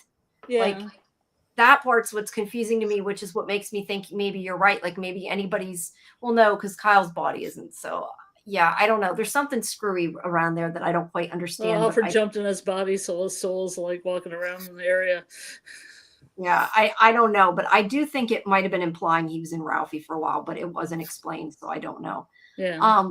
But anyway, as they're sitting there talking, they basically accuse him not of doing that, but at first they're like, "We know you did something," and she's like, "I don't care what you did. I'm just trying to help my friends." And I feel like maybe they should have carried on that way, and her just said, "I'm only care about saving Simon," but I know they care about saving Kyle too. So yeah, I'm not sure. I think Alfred kind of gave up the ruse really quick. Yeah, but I also don't know where she was going with that. Like, of course he's not going to help you now. You just like accused him of doing that. And she's like, "You're Alfred and you're Ring." And yeah. So they know, he knows they know. She's like, "I won't tell anybody if you help us." Like, yeah, I'm going to give you back my body because I'm afraid you're going to tell somebody that I took over somebody else's body and they're going to believe you, right? Like, that ain't going to happen. So, but then well, maybe Alfred thought they knew more than they knew. And maybe they would try to get him out of the body he's in. I feel like the only way that would matter is if they knew how to get him out of the body, because nobody would believe anything they said. It's insane. Well, so, maybe he was threatened because he thought maybe they did know how to. Maybe they know more information than, Yeah, maybe he got scared. They don't know how they do. Well, he knows they have to have been talking to ghosts, so it's possible. But yeah, I don't know. But this is where Debbie Hunter Price, nice. comes to the door. Now, this is the part where I have, I think, a different theory than you did. Yeah. The fact that they're sitting there drinking the tea whenever he goes to the door and there's no voices. I think he went into her body. And I think that maybe. rather than leaving right. her, I think like maybe rather than leaving her floating, I wonder if like somehow they swapped bodies and she like don't know what the hell's going on.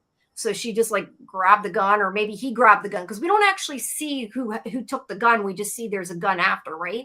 Because I know that Xavier's like, he has a gun, but the only reason he said he has a gun is because the gun was missing. We didn't actually see him have the gun, did we? At least not that I could tell.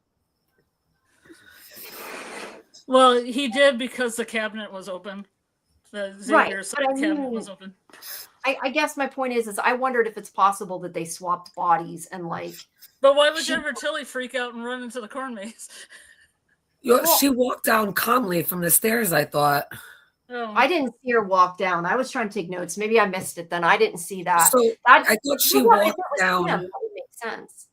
Yeah, I thought she walked down kind of calmly, like they didn't hear any voices, and suddenly she leaves, and Xavier goes to find out the door and sees him bolting through the pumpkin patch. Yeah. So I thought it was weird that she just calmly walked down the stairs. So I think and she was nervous because she was nervous before, because she looked like she had ants in her pants. But see, that's kind of what my point was. Like, is it possible that they swap bodies and like she's just scared and doesn't know what the hell's going on, and like she just just ran in the corn maze, which is the safest place somebody can go. I don't know. Hey, I'm throwing out theories. I didn't 100%. If it's her, right? If it's her, wouldn't she walk back down and go to her car? Children of the Scorn. Yeah. Well, no, because if he was in her body, yeah, but we didn't actually see what she did other than, like you said, walk down the steps. She probably did go back to the car, but we didn't see that because it wasn't focused on. Right. Yeah. I don't know. That's just my thought. It's a possibility. But I could see if they swap bodies, like you said, Jamie, and she went into Deborah Hunter Price's body. I could see him, like Alfred, right, being in Jennifer Tilly's body, walking down calmly because it looked like he's trying to act like her. And if she's actually now in Kyle's grown body, she's the one that's bolting through because she's like, "What is this? And who am I?" Right. Yeah, but at the same time, I thought that somebody had to be between life and death. That's why I thought that Xavier would get poisoned by the tea, and then they could enter his body when he was in the half state. Maybe. Do we really know that's the case, though? I feel like that's an assumption. Well, it's happened so far through the show. Well, no, but I mean, yeah, you're right. It has. But I mean, I that's what Mr. Anderson. It was at a time when he was emotionally vulnerable. Yeah, he wasn't dying. So, yeah, I don't know. That was just my thoughts. But with Ralphie, it'd be like that. He got hit by a lightning bolt and he was kind of in between life and death. I don't know. But I do understand with Mr. Anderson, it was kind of different. Yeah. Either way, Hero goes darting off into the corn maze. Maddie goes running after him. Xavier goes running after her. There are a lot of pumpkins in the pumpkin patch. I thought they must have, maybe that's why they ran out at the festival. They didn't take them all from the pumpkin patch. That's why they had all these perfectly good pumpkins, Jamie. I know, like what the hell, man? Anyway, they're chasing each other. They run through the maze. It shows the maze sign more than once, which I didn't see what the point of that was, but it shows it as they run. It's to show you it's a corn maze. It is the most complicated corn maze I've ever seen. Yeah, that's the most complicated corn maze I've ever seen in my life. Yeah, because usually like a picture. Have you ever done one? Because I went to one that was like a Peanuts theme, so it was a giant Snoopy. Yeah. I mean, a lot of them have a lot of open areas. It isn't this like super complex, layered maze. That's cool. I don't know. I can't do anything like that. Allergies. I'd get so sick. I can't go on a haunted hayride. I can't go through the corn maze. I can't run through forests and stuff. I'm allergic. I'm allergic to weeds and everything else. I have really bad. That would kill me. Actually, I those gas masks. I did go on a hayride once when I was little, and I regretted it because I got really sick. We're gonna have to get one of those full face gas mask, Jamie. That way you can at least enjoy it. You'll look a little weird, but at least you'll have a full face gas mask. I'll just be staring at everybody, right? I'll just be sitting there. like It's the one totally for fine Doctor to be Who. walking through a corn maze and then be somebody with a gas mask turns the corner. That would be fucking awesome, though. I could scare the shit out of all the kids. Yeah. Well, so, I'm yeah, awful. go ahead. Go to the nighttime one. Yeah, that could be cool. No, but I'd get really sick if I did that. So I've not done that. I'm sorry. That's okay. Okay, so this is where it keeps flipping back, and Simon talks about what happens, and it shows what happens, and there was a lightning storm. He got out. He got stuck. Either way, this is their story. I'm trying to understand what I wrote. It does show Ralph. There's the picture. I guess that just supposed to show like the person on the left is bad and the person on the right is good, because the person on the right cross is good, horns is bad. Right, yeah. I know. I mean, is it possible like that represents like something specific? But I'm guessing that's pastor. Just the pastor. Or the pastor, sorry. The pastor. Yeah. That's what I'm guessing. But either way, evil business guy. Yeah. No, see, this is where what's his name? I already forgot his name. Ralphie. The kid, Ralphie, got hit by lightning.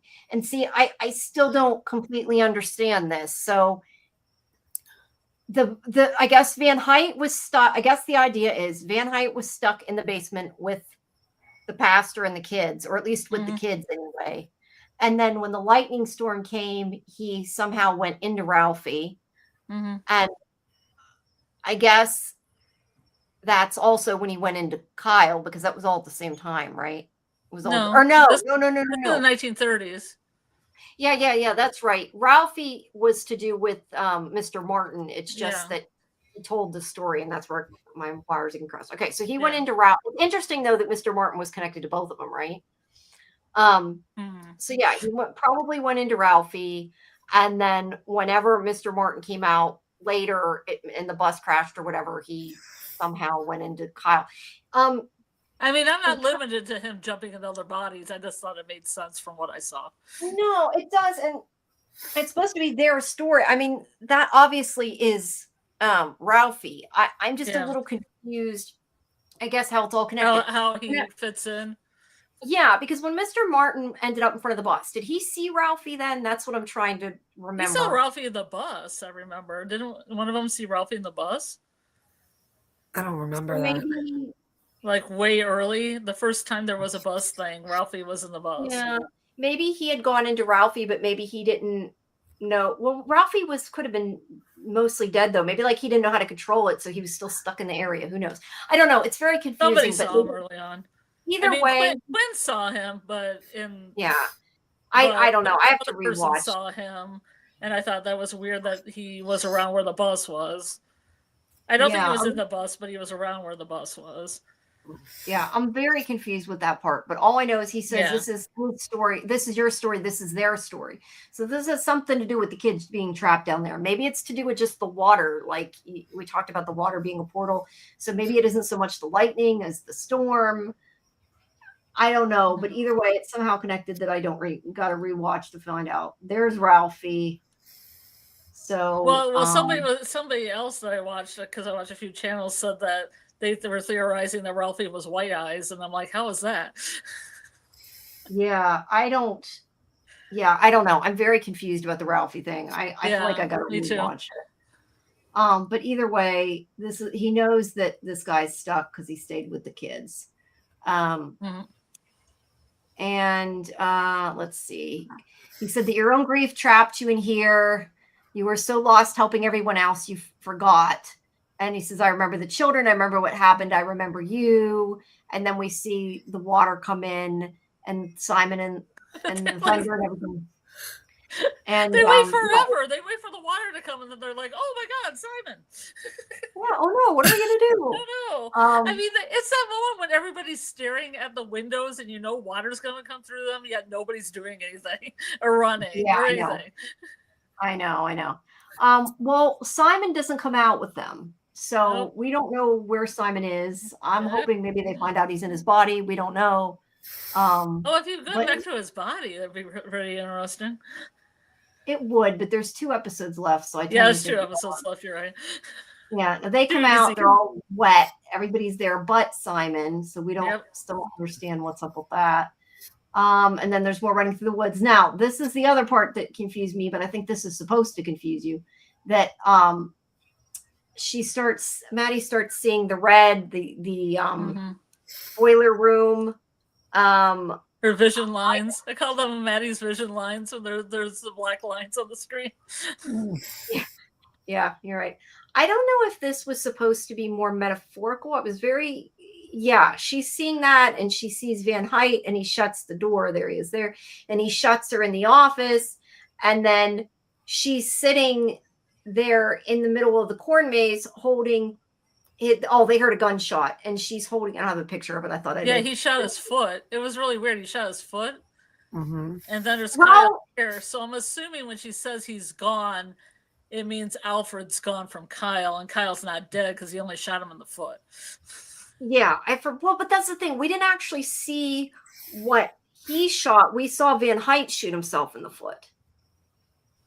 But he's also right. No, I mean in the flashback we saw. We didn't see him shoot himself in the maze. I didn't think that was the flashback. I thought that was current time. No, when he was standing at the door, wasn't the gunshot here? I thought he was supposed to. I thought he shot himself there. Maybe I looked. He shot himself in the door. He shot himself at the door. Yeah, right here.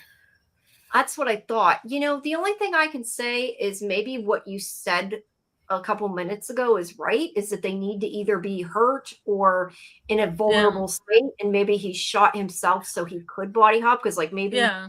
Can't just, who knows? Maybe it's hard to leave a body too. Yeah, I was a little extreme when I had said they had to be between life and death. It's just a very emotional, traumatic state, which would be shot in the foot would be.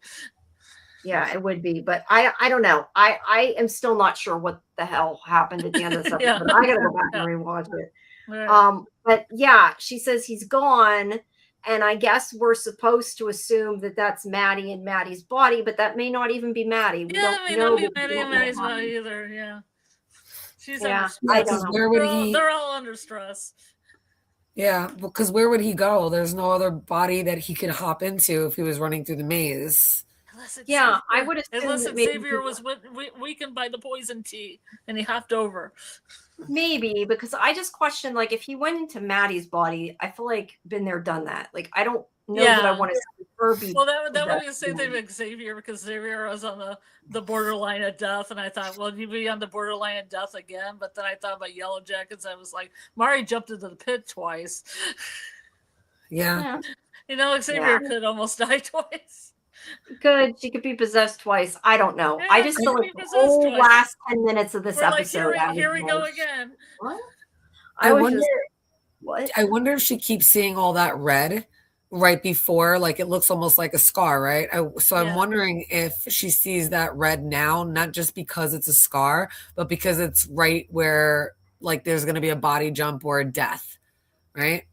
Because every time you see the scars, somebody died, and it always brings you that red light, where the scar is or the door, and they have to relive something. Mm-hmm. So we know that the church was under the school, but I wonder if there had to be other people that died from the flood in that area, even though we don't see them, but that would be why there's a red door. So I'm wondering if Alfred was able to, Mr. Martin was able to go through the scars in the school and he kind of just disappeared. I was wondering if that door shutting was him going through a scar because he knows somebody else back in 1912 or whenever had died there from the flood and he was able to go through scars. Like the map that we see in the school, I wonder if there's a map like that for all of Split River or in different places, like a map for the hospital, a map from the school, a map on that, cornfield or somewhere over there in the farm where he can jump from one scar to another because he's been around since for over 100 years. Who knows? Maybe could jump to different locations even if they can go through scars. Maybe they wouldn't even have to stay at the school. Who knows? I guess the only reason they had him run through the corn maze though was to get them back to the school, because I'm thinking that was actually, you know what I mean? So if it isn't her, they're not stuck at his house, which is what I kind of thought maybe somebody was going to get stuck at his house. But I don't know. My question is, we didn't after see anybody talk to Xavier or anybody talk to her, right? Mm-hmm. Right. So we don't know for sure that they're not ghosts, that they're not inhabited. Yes. They left it very open, so you don't know what happened. Yeah. The idea. Yeah. That's why I was only assuming it was Xavier because he drank that tea and maybe that messed him up. Yeah, I thought that, but like I said, I feel like if it was going to be that, they would have shown him passed out from the tea. Yeah. But you could be right. You could be right. A double combo of that, and then Kyle in the other scene saying, "Oh, Kyle Alfred saying to Xavier, oh, you're the sheriff's son," because that would put him in a really good position if he jumped into that body. It would. And you know what else? He also made a comment of saying something like, when you've been around as long as I have, there are no repercussions.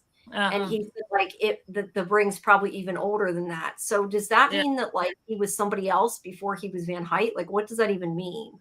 Right. Because he said when you're as old, because you can outlive consequences. Nothing really matters. You can outlive consequences. So he probably actually knows how to body jump. Right? Because he's obviously done this probably multiple times. Well, he would have to if he has been around for 100 years. Yeah, exactly. Because he's only been in that body for 20. Even if he jumped in Ralphie's body, it would get old, and then he'd have to find a new vessel. Yeah, that's what I was wondering with the time of Ralphie. Is it possible maybe he was in Ralphie first, but I don't think the timeline makes sense with that, so I don't know. Why wouldn't it? He could have been under the church from 1912 to 1930 and got out in 1930s because of the lightning storm. Right, but Ralphie died, so where would he have gone after Ralphie? Because maybe Ralphie didn't completely die. Maybe he was in between the worlds and he just jumped in there. Oh, yeah, like Ralphie was like a Simon. I mean, you only have Martin's view that he died because he was the only one there. So, I mean, how much is a small child going to know about that stuff? That's true. It's just going to be like, oh my God, he's dead. And then I came back. Or I wonder if Ralphie he got up. He was missing. Yeah. I wonder if Ralphie, though, after getting struck by lightning, went to the hospital. And maybe he was able to body jump between people in the hospital. And that's how it'll relate back to the elevator. As well. Yeah. The elevator and the Nurse Ratchet looking woman. That's what I was trying to figure out. He could have jumped into then Ralphie was missing, though. So I don't know if he was brought into a hospital. I don't know. That's why I was confused and wondering if it was possible that he was Ralphie for a while. But I don't know. Maybe he just kind of hitchhiked a couple towns down, and then they were like, "Oh, a street urchin. Let's put you to work or whatever." 1930s. I forgot that Ralphie went missing. So maybe Ralphie. Well, Mr. Martin sees Ralphie as a kid in the church. So I don't know if Ralphie could have been like Simon and the wide-eyed guy, like kind of stuck in between the worlds. And from there, he body jumped again. But that wouldn't explain how Ralphie's still a child. It could have been like Maddie when Janet was in her body and then her spirit was in high school. That's true. I guess it doesn't. I'm trying to figure out how because we see Ralphie as a child, that would be his spirit, right? We wouldn't see his physical body, which could have aged if he did get body jumps. He could be still the wide-eyed guy then physically. Yeah. That's what I like about the show. There's so many possibilities. Yeah, there really is. Or maybe the person that walked behind her, we still don't even know who that person is. But I kind of like what Jamie had said before. Like maybe you can actually like body jump or just go through from one place to another, right? Get out of the school and maybe be in the hospital or somewhere else. Yeah. I think that could be interesting too. A way to do it, because that would be like next season. Like if we get a season 4 or whatever, like it would give them somewhere to go. Get a season 4. Well, I hope so too. But I mean, like to keep the show different. Like they went from like it being all about Maddie being a, being bad or whatever, to being about Simon. Like, well, now maybe they don't have to stay at the school because they find a way to travel. Like it just could be something that could make sense, I guess. Yeah. I was just trying to figure out. I was looking. These episodes are like what day. I'm trying to see like what day these were on, because it lists this like if you go in our movie database, like it lists that this episode isn't on until the 23rd. So I was so confused when I was trying to figure out when the episodes are. They have the whole thing screwed up. So this episode was supposed to air on the 23rd.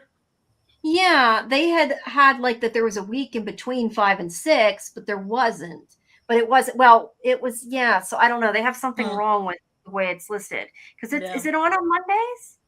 It's on Tuesdays Tuesdays. Wednesday, technically Wednesday at 3 a.m. Okay. Because it says, I'm looking at a press release thing, says 3:07 premieres Wednesday, February 26th. So they must have just somehow got it screwed up under the database, I guess. Mhm. They got a little Yeah. I was just seeing if they had, first look at me. That must be for the other I was saying if they have, last time I was looking to see if they I had. wonder if they got messed up because they showed 3 of them at a time the first time. Maybe. I don't know. But there's probably, I'm assuming, a promo out, right? I didn't watch, I didn't watch it live, so I didn't look. But I'm assuming that there's a. All I know is that Mr. Anderson's in it. He comes back. Yeah, I think he picks up Sandra from rehab. That's a little bit I know about it. So, because people are wondering where Mr. Anderson was, and I'm like, well, I guess he's going to be back in. I guess so. Yeah, I don't know. There's probably a trailer somewhere. I was trying to see if there was, but there's not new photos up yet. Yeah. And I'm guessing, I was trying to see. Yeah, I didn't understand why it said first look at. Oh no, these are of. I don't know if these are embargoed though, so I can't. There's okay, I see. There is a promo out for it for episode 7. There's a trailer preview for it. Mm-hmm. I didn't see it yet, but I did find one online. Yeah, there's also photos from 7 and 8. I'm not. It looks like they were already released though, so I don't know. The dates of things are. They must have had them out. They're just not on the press site. I don't know. It says 7 and 8, but they don't tell anything. It doesn't show anything, so it's not really helpful. Sorry, but I was just curious what was there. But I would like to see the trailer. I do need to look and go watch it because the way we watched it, I didn't get to see what was next. And I'm curious. But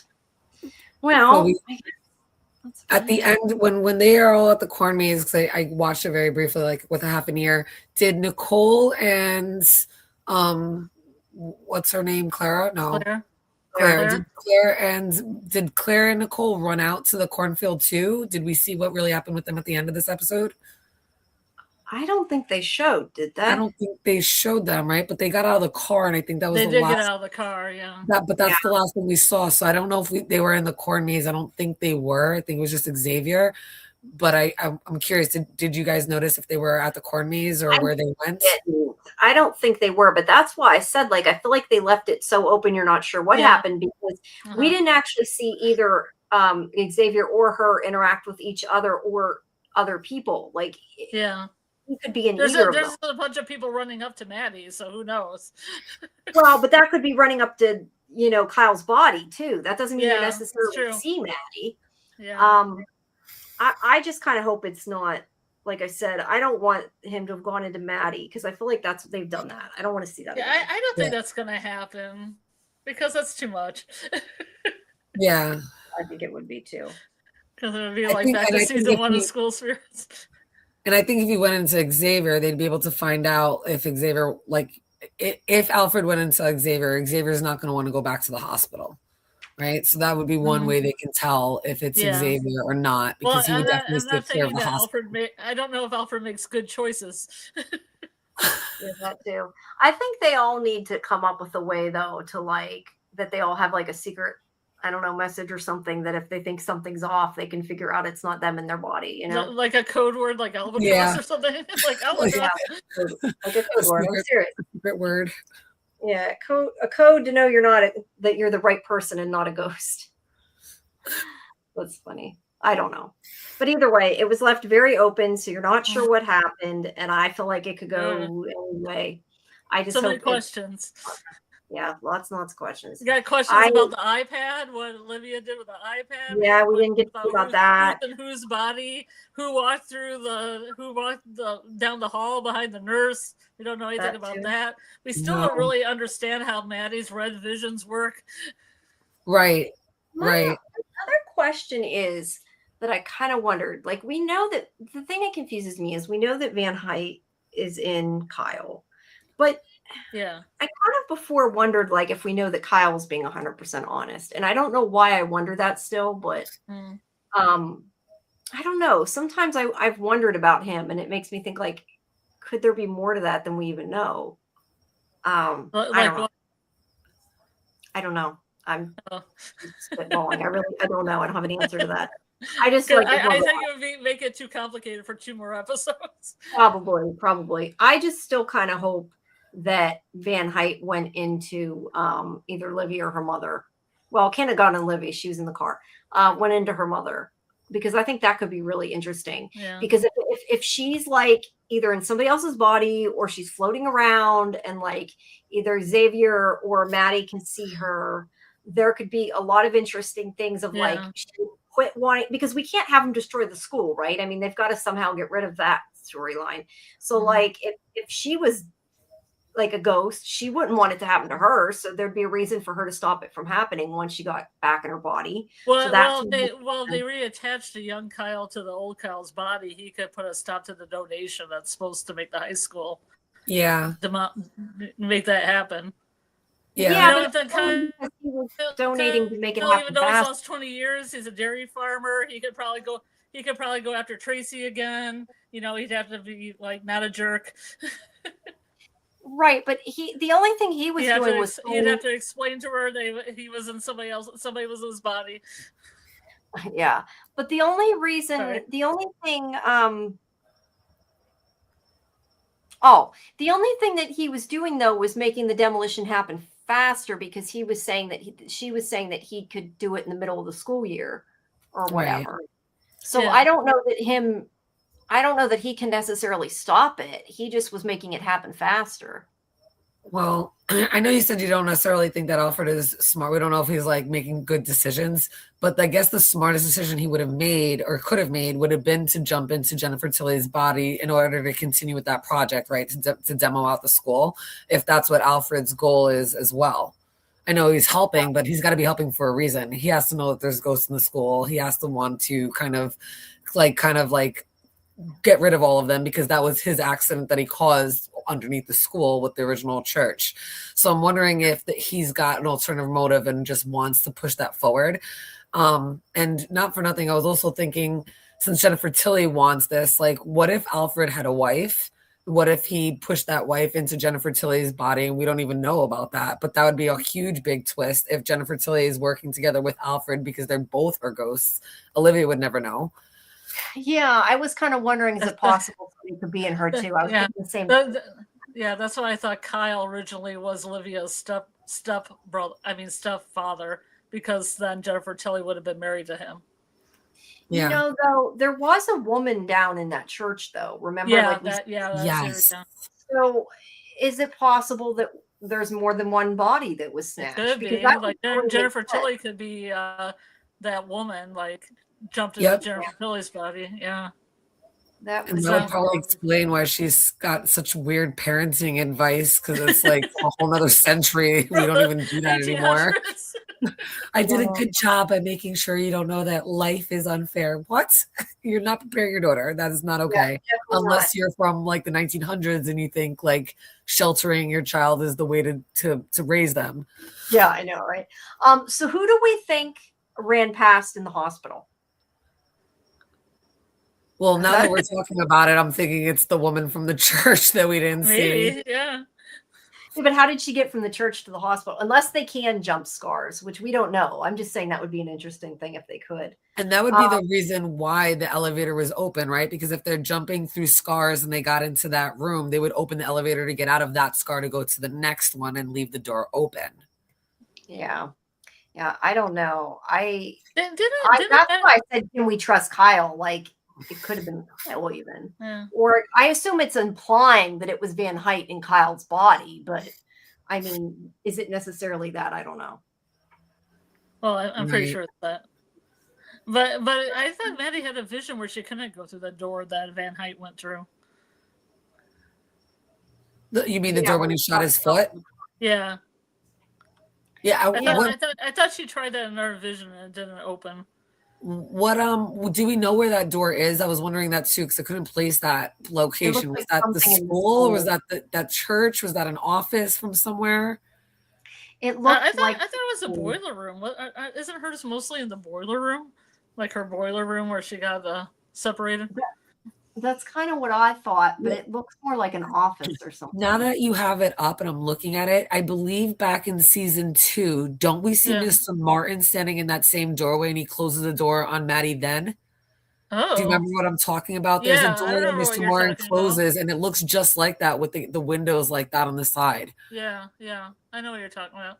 Yeah, when Mr. Martin closes the door, Maddie's chasing after him. I wonder if it's the same door, and then that would imply, though, that he went into school.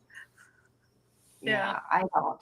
There are so many things that don't make sense at this point. I need to rewatch this episode. That's why I need to take time to start watching it. Yeah, it's cool to think about all these possibilities, though. Yeah, it is. But I feel like I'm missing something. I don't know. I'm just wondering if somebody went into if there was a switch, why would Jennifer Tilly and the soul in another body just take off for the corn maze like a crazy person, just start running? I don't know. I mean, I feel like if it was you and you were suddenly in a man's body and you had no idea, I wouldn't run right into a corn maze.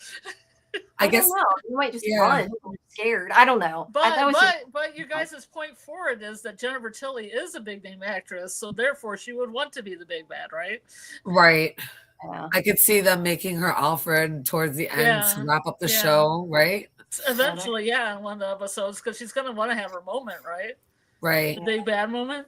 Yeah. Definitely. But I'm wondering if I think we might be onto something with them being able to jump scars in different locations. Yeah. Because now that I'm looking at this image that you have up on the screen, that reminds me so much of the Martin image from season 2, a lot. Well, that could be the same room too. Yeah. But they were only in the school, so like Martin couldn't get out of the school, right? So isn't that the school? I think that it could be part of the school because Maddie's thing has the boiler room, but you can have other parts of the school in there. Yeah, I assume they're physically in the corn maze at this point. So if they're physically in the corn maze, but then she sees the image of the school and he goes through that door, that would imply that he's in the school. But the physical body, obviously, he left the physical body, and that's why it fell in the corn maze. That's where the physical body is. But his spirit was able to go through the scar that leads him back into the school. So maybe they can actually move locations. I think Jamie or you might have said that, Scarlet, earlier. I think that would be a really nice way to open up the show a little bit more and show how they can maneuver around. Yeah. I assume, though, this vision isn't necessarily him moving right then, though. I thought this was more like, I don't know, something that happened before she's seeing. Maybe I'm wrong. I don't know. That's why I said there's so many. I thought it was just her envisioning the spiritual part of what she was doing physically. Like there was a physical world and then there was this world happening simultaneously. Well, do you see the red light on the left side? Yeah. That light, it has to be a scar that he's going through, even though there's a white light behind him. Yeah. So I don't know. I also an old-timey light. Like it's not a kind of light you'd usually see in that kind of room in a school either. Right. Yeah. I'm definitely going to go back and find that episode in season 2 and kind of try to theorize, and I'll put something in there, for us to talk about for next week before we see the next episode. Yeah. But watch it. Yeah. I don't know. I want to go watch it. I just wish I had more time, to watch them before we do our show. I just haven't. And I wish I had, because I feel like I'm not, like I said, I feel like I didn't get enough of it. Like I went too fast. So, I was going to try to watch the last part more and watch where Xavier was, but then you know what happened? My tire blew. Yeah, I know. It's been a lot of stuff. So I had to fix my tire. Well, now I can go watch it now and go theorize and figure out what's going on. Yeah, I don't know. I want to. Yeah, because anybody could run up. Even Xavier could run up, and it could be a crisscross. Like he could act like, "Oh, Maddie, are you okay?" But he's actually Alfred inside. Like any of them. Could be. That's why Tilly could walk back to the car. And Olivia's like, "Mom, are you okay?" And I feel better. I feel better than I've ever felt before. Kind of thing. Yeah. And we don't know where Simon is, right? Where is Simon? That's we don't know where Simon is because they all went through the water after Simon, right? All of them went through the water after Simon. They all wind up back in the library, but Simon's never seen. I wonder if he gets out. I wonder if he goes where the kids are. Ooh, yeah. Would be interesting. He saves the kids because he remembers the kids, so he's going to be thrown where the kids are, so he can save them. Don't know. I think it's a little interesting that we really haven't seen the kids in that basement. I know we see Ralphie come out and Mr. Moore and identify him, and I think that's the same kid we mentioned before that Quinn sees, right? But we don't see any of the other 8 kids. So if they're, I mean, we see their hands all pulling in the water, I guess a couple episodes back, but we never physically see the kid ghosts. So I'm wondering if Simon is, like you said, with those kids wherever those ghost kids are. Yeah, that could be interesting. Remember. Either way, this episode has given us a lot to think about. That's for sure. That's what it says. It means remember. It does. It means remember. It's like watching the same show twice. Yeah, I don't know. Like, there's a lot to think about, and I don't know. Maybe when we come back next week, maybe we'll feel differently about what we think. Who knows if we rewatch it? You know? I mean, I came up with this whole idea that like Kyle was Livia's stepfather, and that blew up on my face. Well, hey, who knows? Because he's the Dairy King of Split River. Yeah, instead of the Dairy Queen. I still think that it would be interesting if there is 2 people though that have body. Yeah, that would be interesting. That would be cool. So I guess. Yeah, and it would make sense if it's that woman in the church that we saw, if that was Alfred's wife, and that she's taken over Jennifer Tilly's body somehow, some way. Yeah. And that's why they're kind of like in cahoots to do what they're doing. But I just kind of rewatched it, like, because I have it up still, the episode, so I kind of ran back. So just to clarify, Nicole, Claire, and Xavier all show up at the corn maze because Nicole and Claire are running through the corn maze, and when they hear the gunshot, they run. And Xavier comes around, and the last words Xavier says is, "What the hell is happening?" Yeah, and then she says he's gone. He's gone, right? Who said what the hell is happening? Xavier. He said, "What the hell is happening?" Because they come around, so all 4 of them are staring at a shot Kyle. Yeah, because I just don't think. Like, I don't think Kyle willingly shoots himself and gives up the body, right? Like, that doesn't happen. So there's something else. That's why I said, like, we didn't actually. I thought he did. I thought he did shoot his body. No, Alfred, but I mean, yeah, Alfred did. But I mean, like, that could imply, like, maybe he wants him to think that he he didn't want to be them to do whatever he was afraid they'd do. So he unalived himself and like gave up is what I'm saying. I don't think that's the case, but I could see him trying to pull that off, and then he body hopped again. Right. Why I said we don't actually see. I don't think we actually see anybody interacting directly with Xavier or Maddie. Like you're right. You see him saying what happened, but you don't see them talking to each other. There's a big corn maze. You saw that map. That corn maze was insane. Right. And when Maddie says he's gone, you don't know if she's talking to Xavier or if they can't even see Xavier, if she's just talking to Nicole and Claire. Yeah. Yeah, I don't know. That's what I mean. And she could be saying that, and they could be like, "Where's Maddie?" And like they're, we see her and they don't. That's what I'm saying. Exactly. That's true too. What I'm saying. Like, there's no way to know if they're actually talking to each other or not. I think that they left the whole episode very open. With Xavier, when Janet and the hippie chick went through the door, right? When they went through their own door and passed forward, did we see anybody ever try to open their door? Because Maddie couldn't open the door after Alfred shot himself and went through that door. Could that be his door and he chose to keep going and pass on? I don't think he would, because I don't think he would either. Motive, but evil. Yeah, but that'd be too boring. I thought Maddie went to Dawn's door and there was all those marigolds and flowers. Yeah, she did open the door, right? That's what I was trying to say. Like they could open the door after somebody passed through their scar still. Yeah. So the fact that she couldn't open this door, to me, was like, why can't she open the door? Unless the door really isn't there. It's because it's all in her mental scape because of the vision that she's having. Yeah. Yeah. There's so many. I'm just kind of like, I don't know what the fuck's going on. But I keep thinking, I don't know. Hey, Debbie, thank you, Debbie. What if they all switch bodies? Wherever all of them switch bodies with all of them. Party flop episode, dance party. Be like a Freaky Friday. Yeah, exactly. I just am like, I want to watch it again, and I want to see the next one. The end. Yeah. But I guess we'll have to wait and see. Thanks, Debbie. Well, the next title is a play on Midsummer, so I don't know if that's going to be, Midsummer culty thing or what that's going to be. I don't know. On Errant Movie Database, it says after a shocking event, Maddie and Xavier come under suspicion as the living investigate a corrupt scheme. The ghosts search their scars for clues. Well, that's a possibility. Maybe he just unalived himself so they'd get blamed for it. Or he jumped into another body and that person says, I saw it. I saw Maddie shoot this guy, Yeah. Be it Jennifer Tilly's character, be it any other person's character that's there. Oh, now that you say all of that, I wonder if Olivia is up to her little spy recording and catches it on that's what her whole purpose is. That's what she does. Yeah, that's what she does. So I wonder if she noticed Nicole and Claire and ran after them and is hiding in the corn maze recording something. We haven't seen that yet, but that's a possibility too. Yeah. Well, she's going to get blamed for it because that's the Maddie thing. Right. That's why I also thought it was interesting as I was thinking, if it would be Jennifer Tilly's character, her daughter could end up talking to them because they know what's going on too. Mm-hmm. That's why I was thinking that storyline could get in. Yeah, I feel like Olivia's going to get dragged into this somehow. Yeah.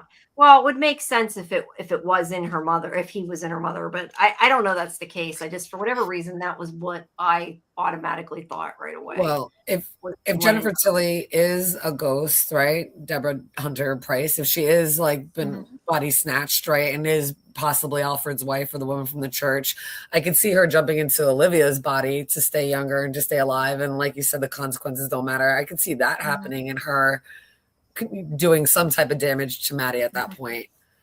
I don't know, but the fact that he said that I keep coming back to is the fact that he said to them that that the ring's probably been in his family longer than that, which makes me think it's implying he's older than we think he is and was somebody else before he was him. But also the fact that reminds me of the movie Skeleton Key. Oh, I remember that movie. Yeah, that's a good movie. Well, if he is older, then he might have purposely killed the kids, right, in order to pick a body. Could be, yeah, or at least the ones on the bus. But anyway, my point is it also the fact that he says there's no consequences. I feel like it's important, and that would make sense if he unalived his own. Well, it's not his body, but the body he was in order to have happen whatever he wanted to happen. Mm-hmm. Because he's there's no consequence. I'm just going to take another body type of thing. I don't know. It's just that line seems important to me. So I don't know. All right. Well, I'm all out of ideas. I feel like I'm circling the drain here, repeating. Okay. Why did Alfred say to Maddie, "You're a lucky girl"? Ooh. That's on my note list. That's my question. I wonder if it's because she can see the ghosts. When did he say that? When he was at the door. Yeah. Right at this point, right here. Either that or because he knows he's setting her up and framing her for murder. Maybe. Or maybe she's unlucky. The thing is, we don't really know though that what she's seeing is real. I mean, maybe she's seeing what another ghost saw or something, or that happened to somebody else. You know what I mean? I felt like it was her perception of what the spiritual world was doing and with the physical, her own personal kind of perception. Something. Yeah, I don't know. I have is the ring a key in my questions. Oh, I definitely think the ring is a key because the ring, remember the ghosts have the ring in the school that they got from the white-eyed guy, but yet Kyle's older body is wearing it. So I definitely think it's a key to reset. But that's the other question. Simon brought it out. Oh, did he? I might have missed that. I'm sorry. Because I thought he was showing, wasn't he showing Maddie the ring? Maybe I'm getting it mixed up. I thought he showed it to them outside of the scar. Because isn't that how she knows when she sees that Kyle has it, when she says, "I like your ring"? I thought that was why, because she saw it. Because Simon showed it to her. I thought he showed it to her in the school though, and it's he has it, so it stayed with him. Oh, and it's his cop. Oh, yeah, but wouldn't it have disappeared? So I was thinking it was a reset the way Yuri had reset the Daisy. Yeah, which is why I'm saying maybe it's a key. I don't know. Right. I'm at this point so confused. I'm just Well, that would, if You it gotta is a pass key, up. that would explain why Alfred here in this moment is able to go through a door, maybe to go through a scar if he has his key because he's wearing the ring. yeah. I don't So know. many possibilities. So many. Yeah. With I think with a stone that's red as the blood of his enemies. Ah, I like that. Thank you. You're Right off welcome. the top of the dome. I love that. Right on, Scarlet. You got some good one-liners. Yeah. Well, I do writing, so I write. So, you know. she's good at Happens. Amazing. All right. Is there anything else, or Any other questions here? I think we've kind of gone over everything. Anybody else in the chat have any questions? Everybody's gotten kind of quiet. I think a lot of people were maybe at watch parties or something. I don't know. There haven't been tons of people, but we thank those of you who stuck with us and who watched it with us and have talked about it. You know what? I found Kyle's joke. He said dairy calls instead of duty calls. Oh, He went dairy calls, and everybody's like, "Woo! Oh, Cows, that's so time to funny. party!" they should have gone moo. Sorry. That'd be funny. That'd be funny.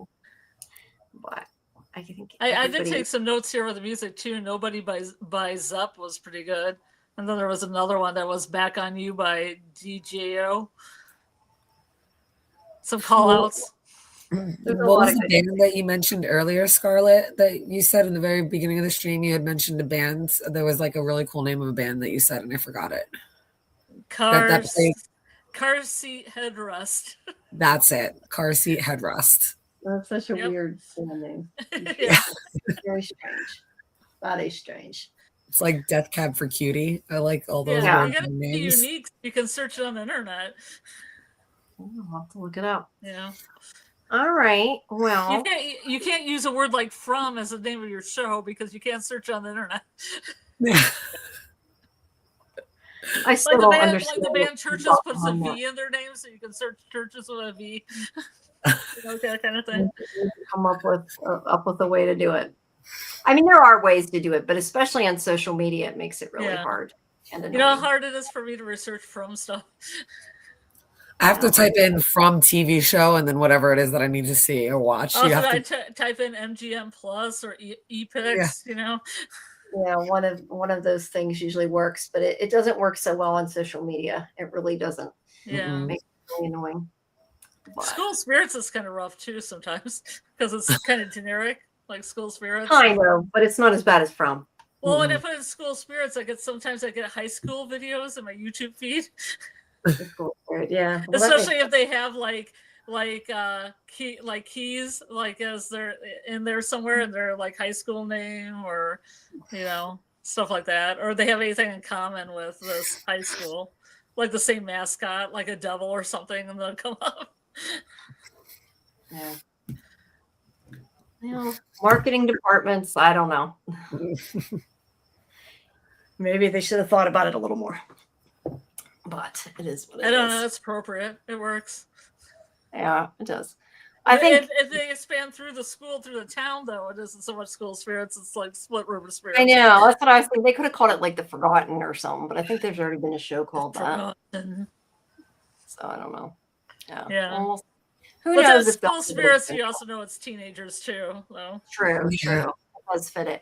I just think it'd be interesting if they can go outside the school and we find that out. Doesn't mean we will, but it would be cool if that happened. I think it's interesting, Jen's idea that Rhonda take over Livia's body. Yes. Yeah, I like that too. That's good. I like that.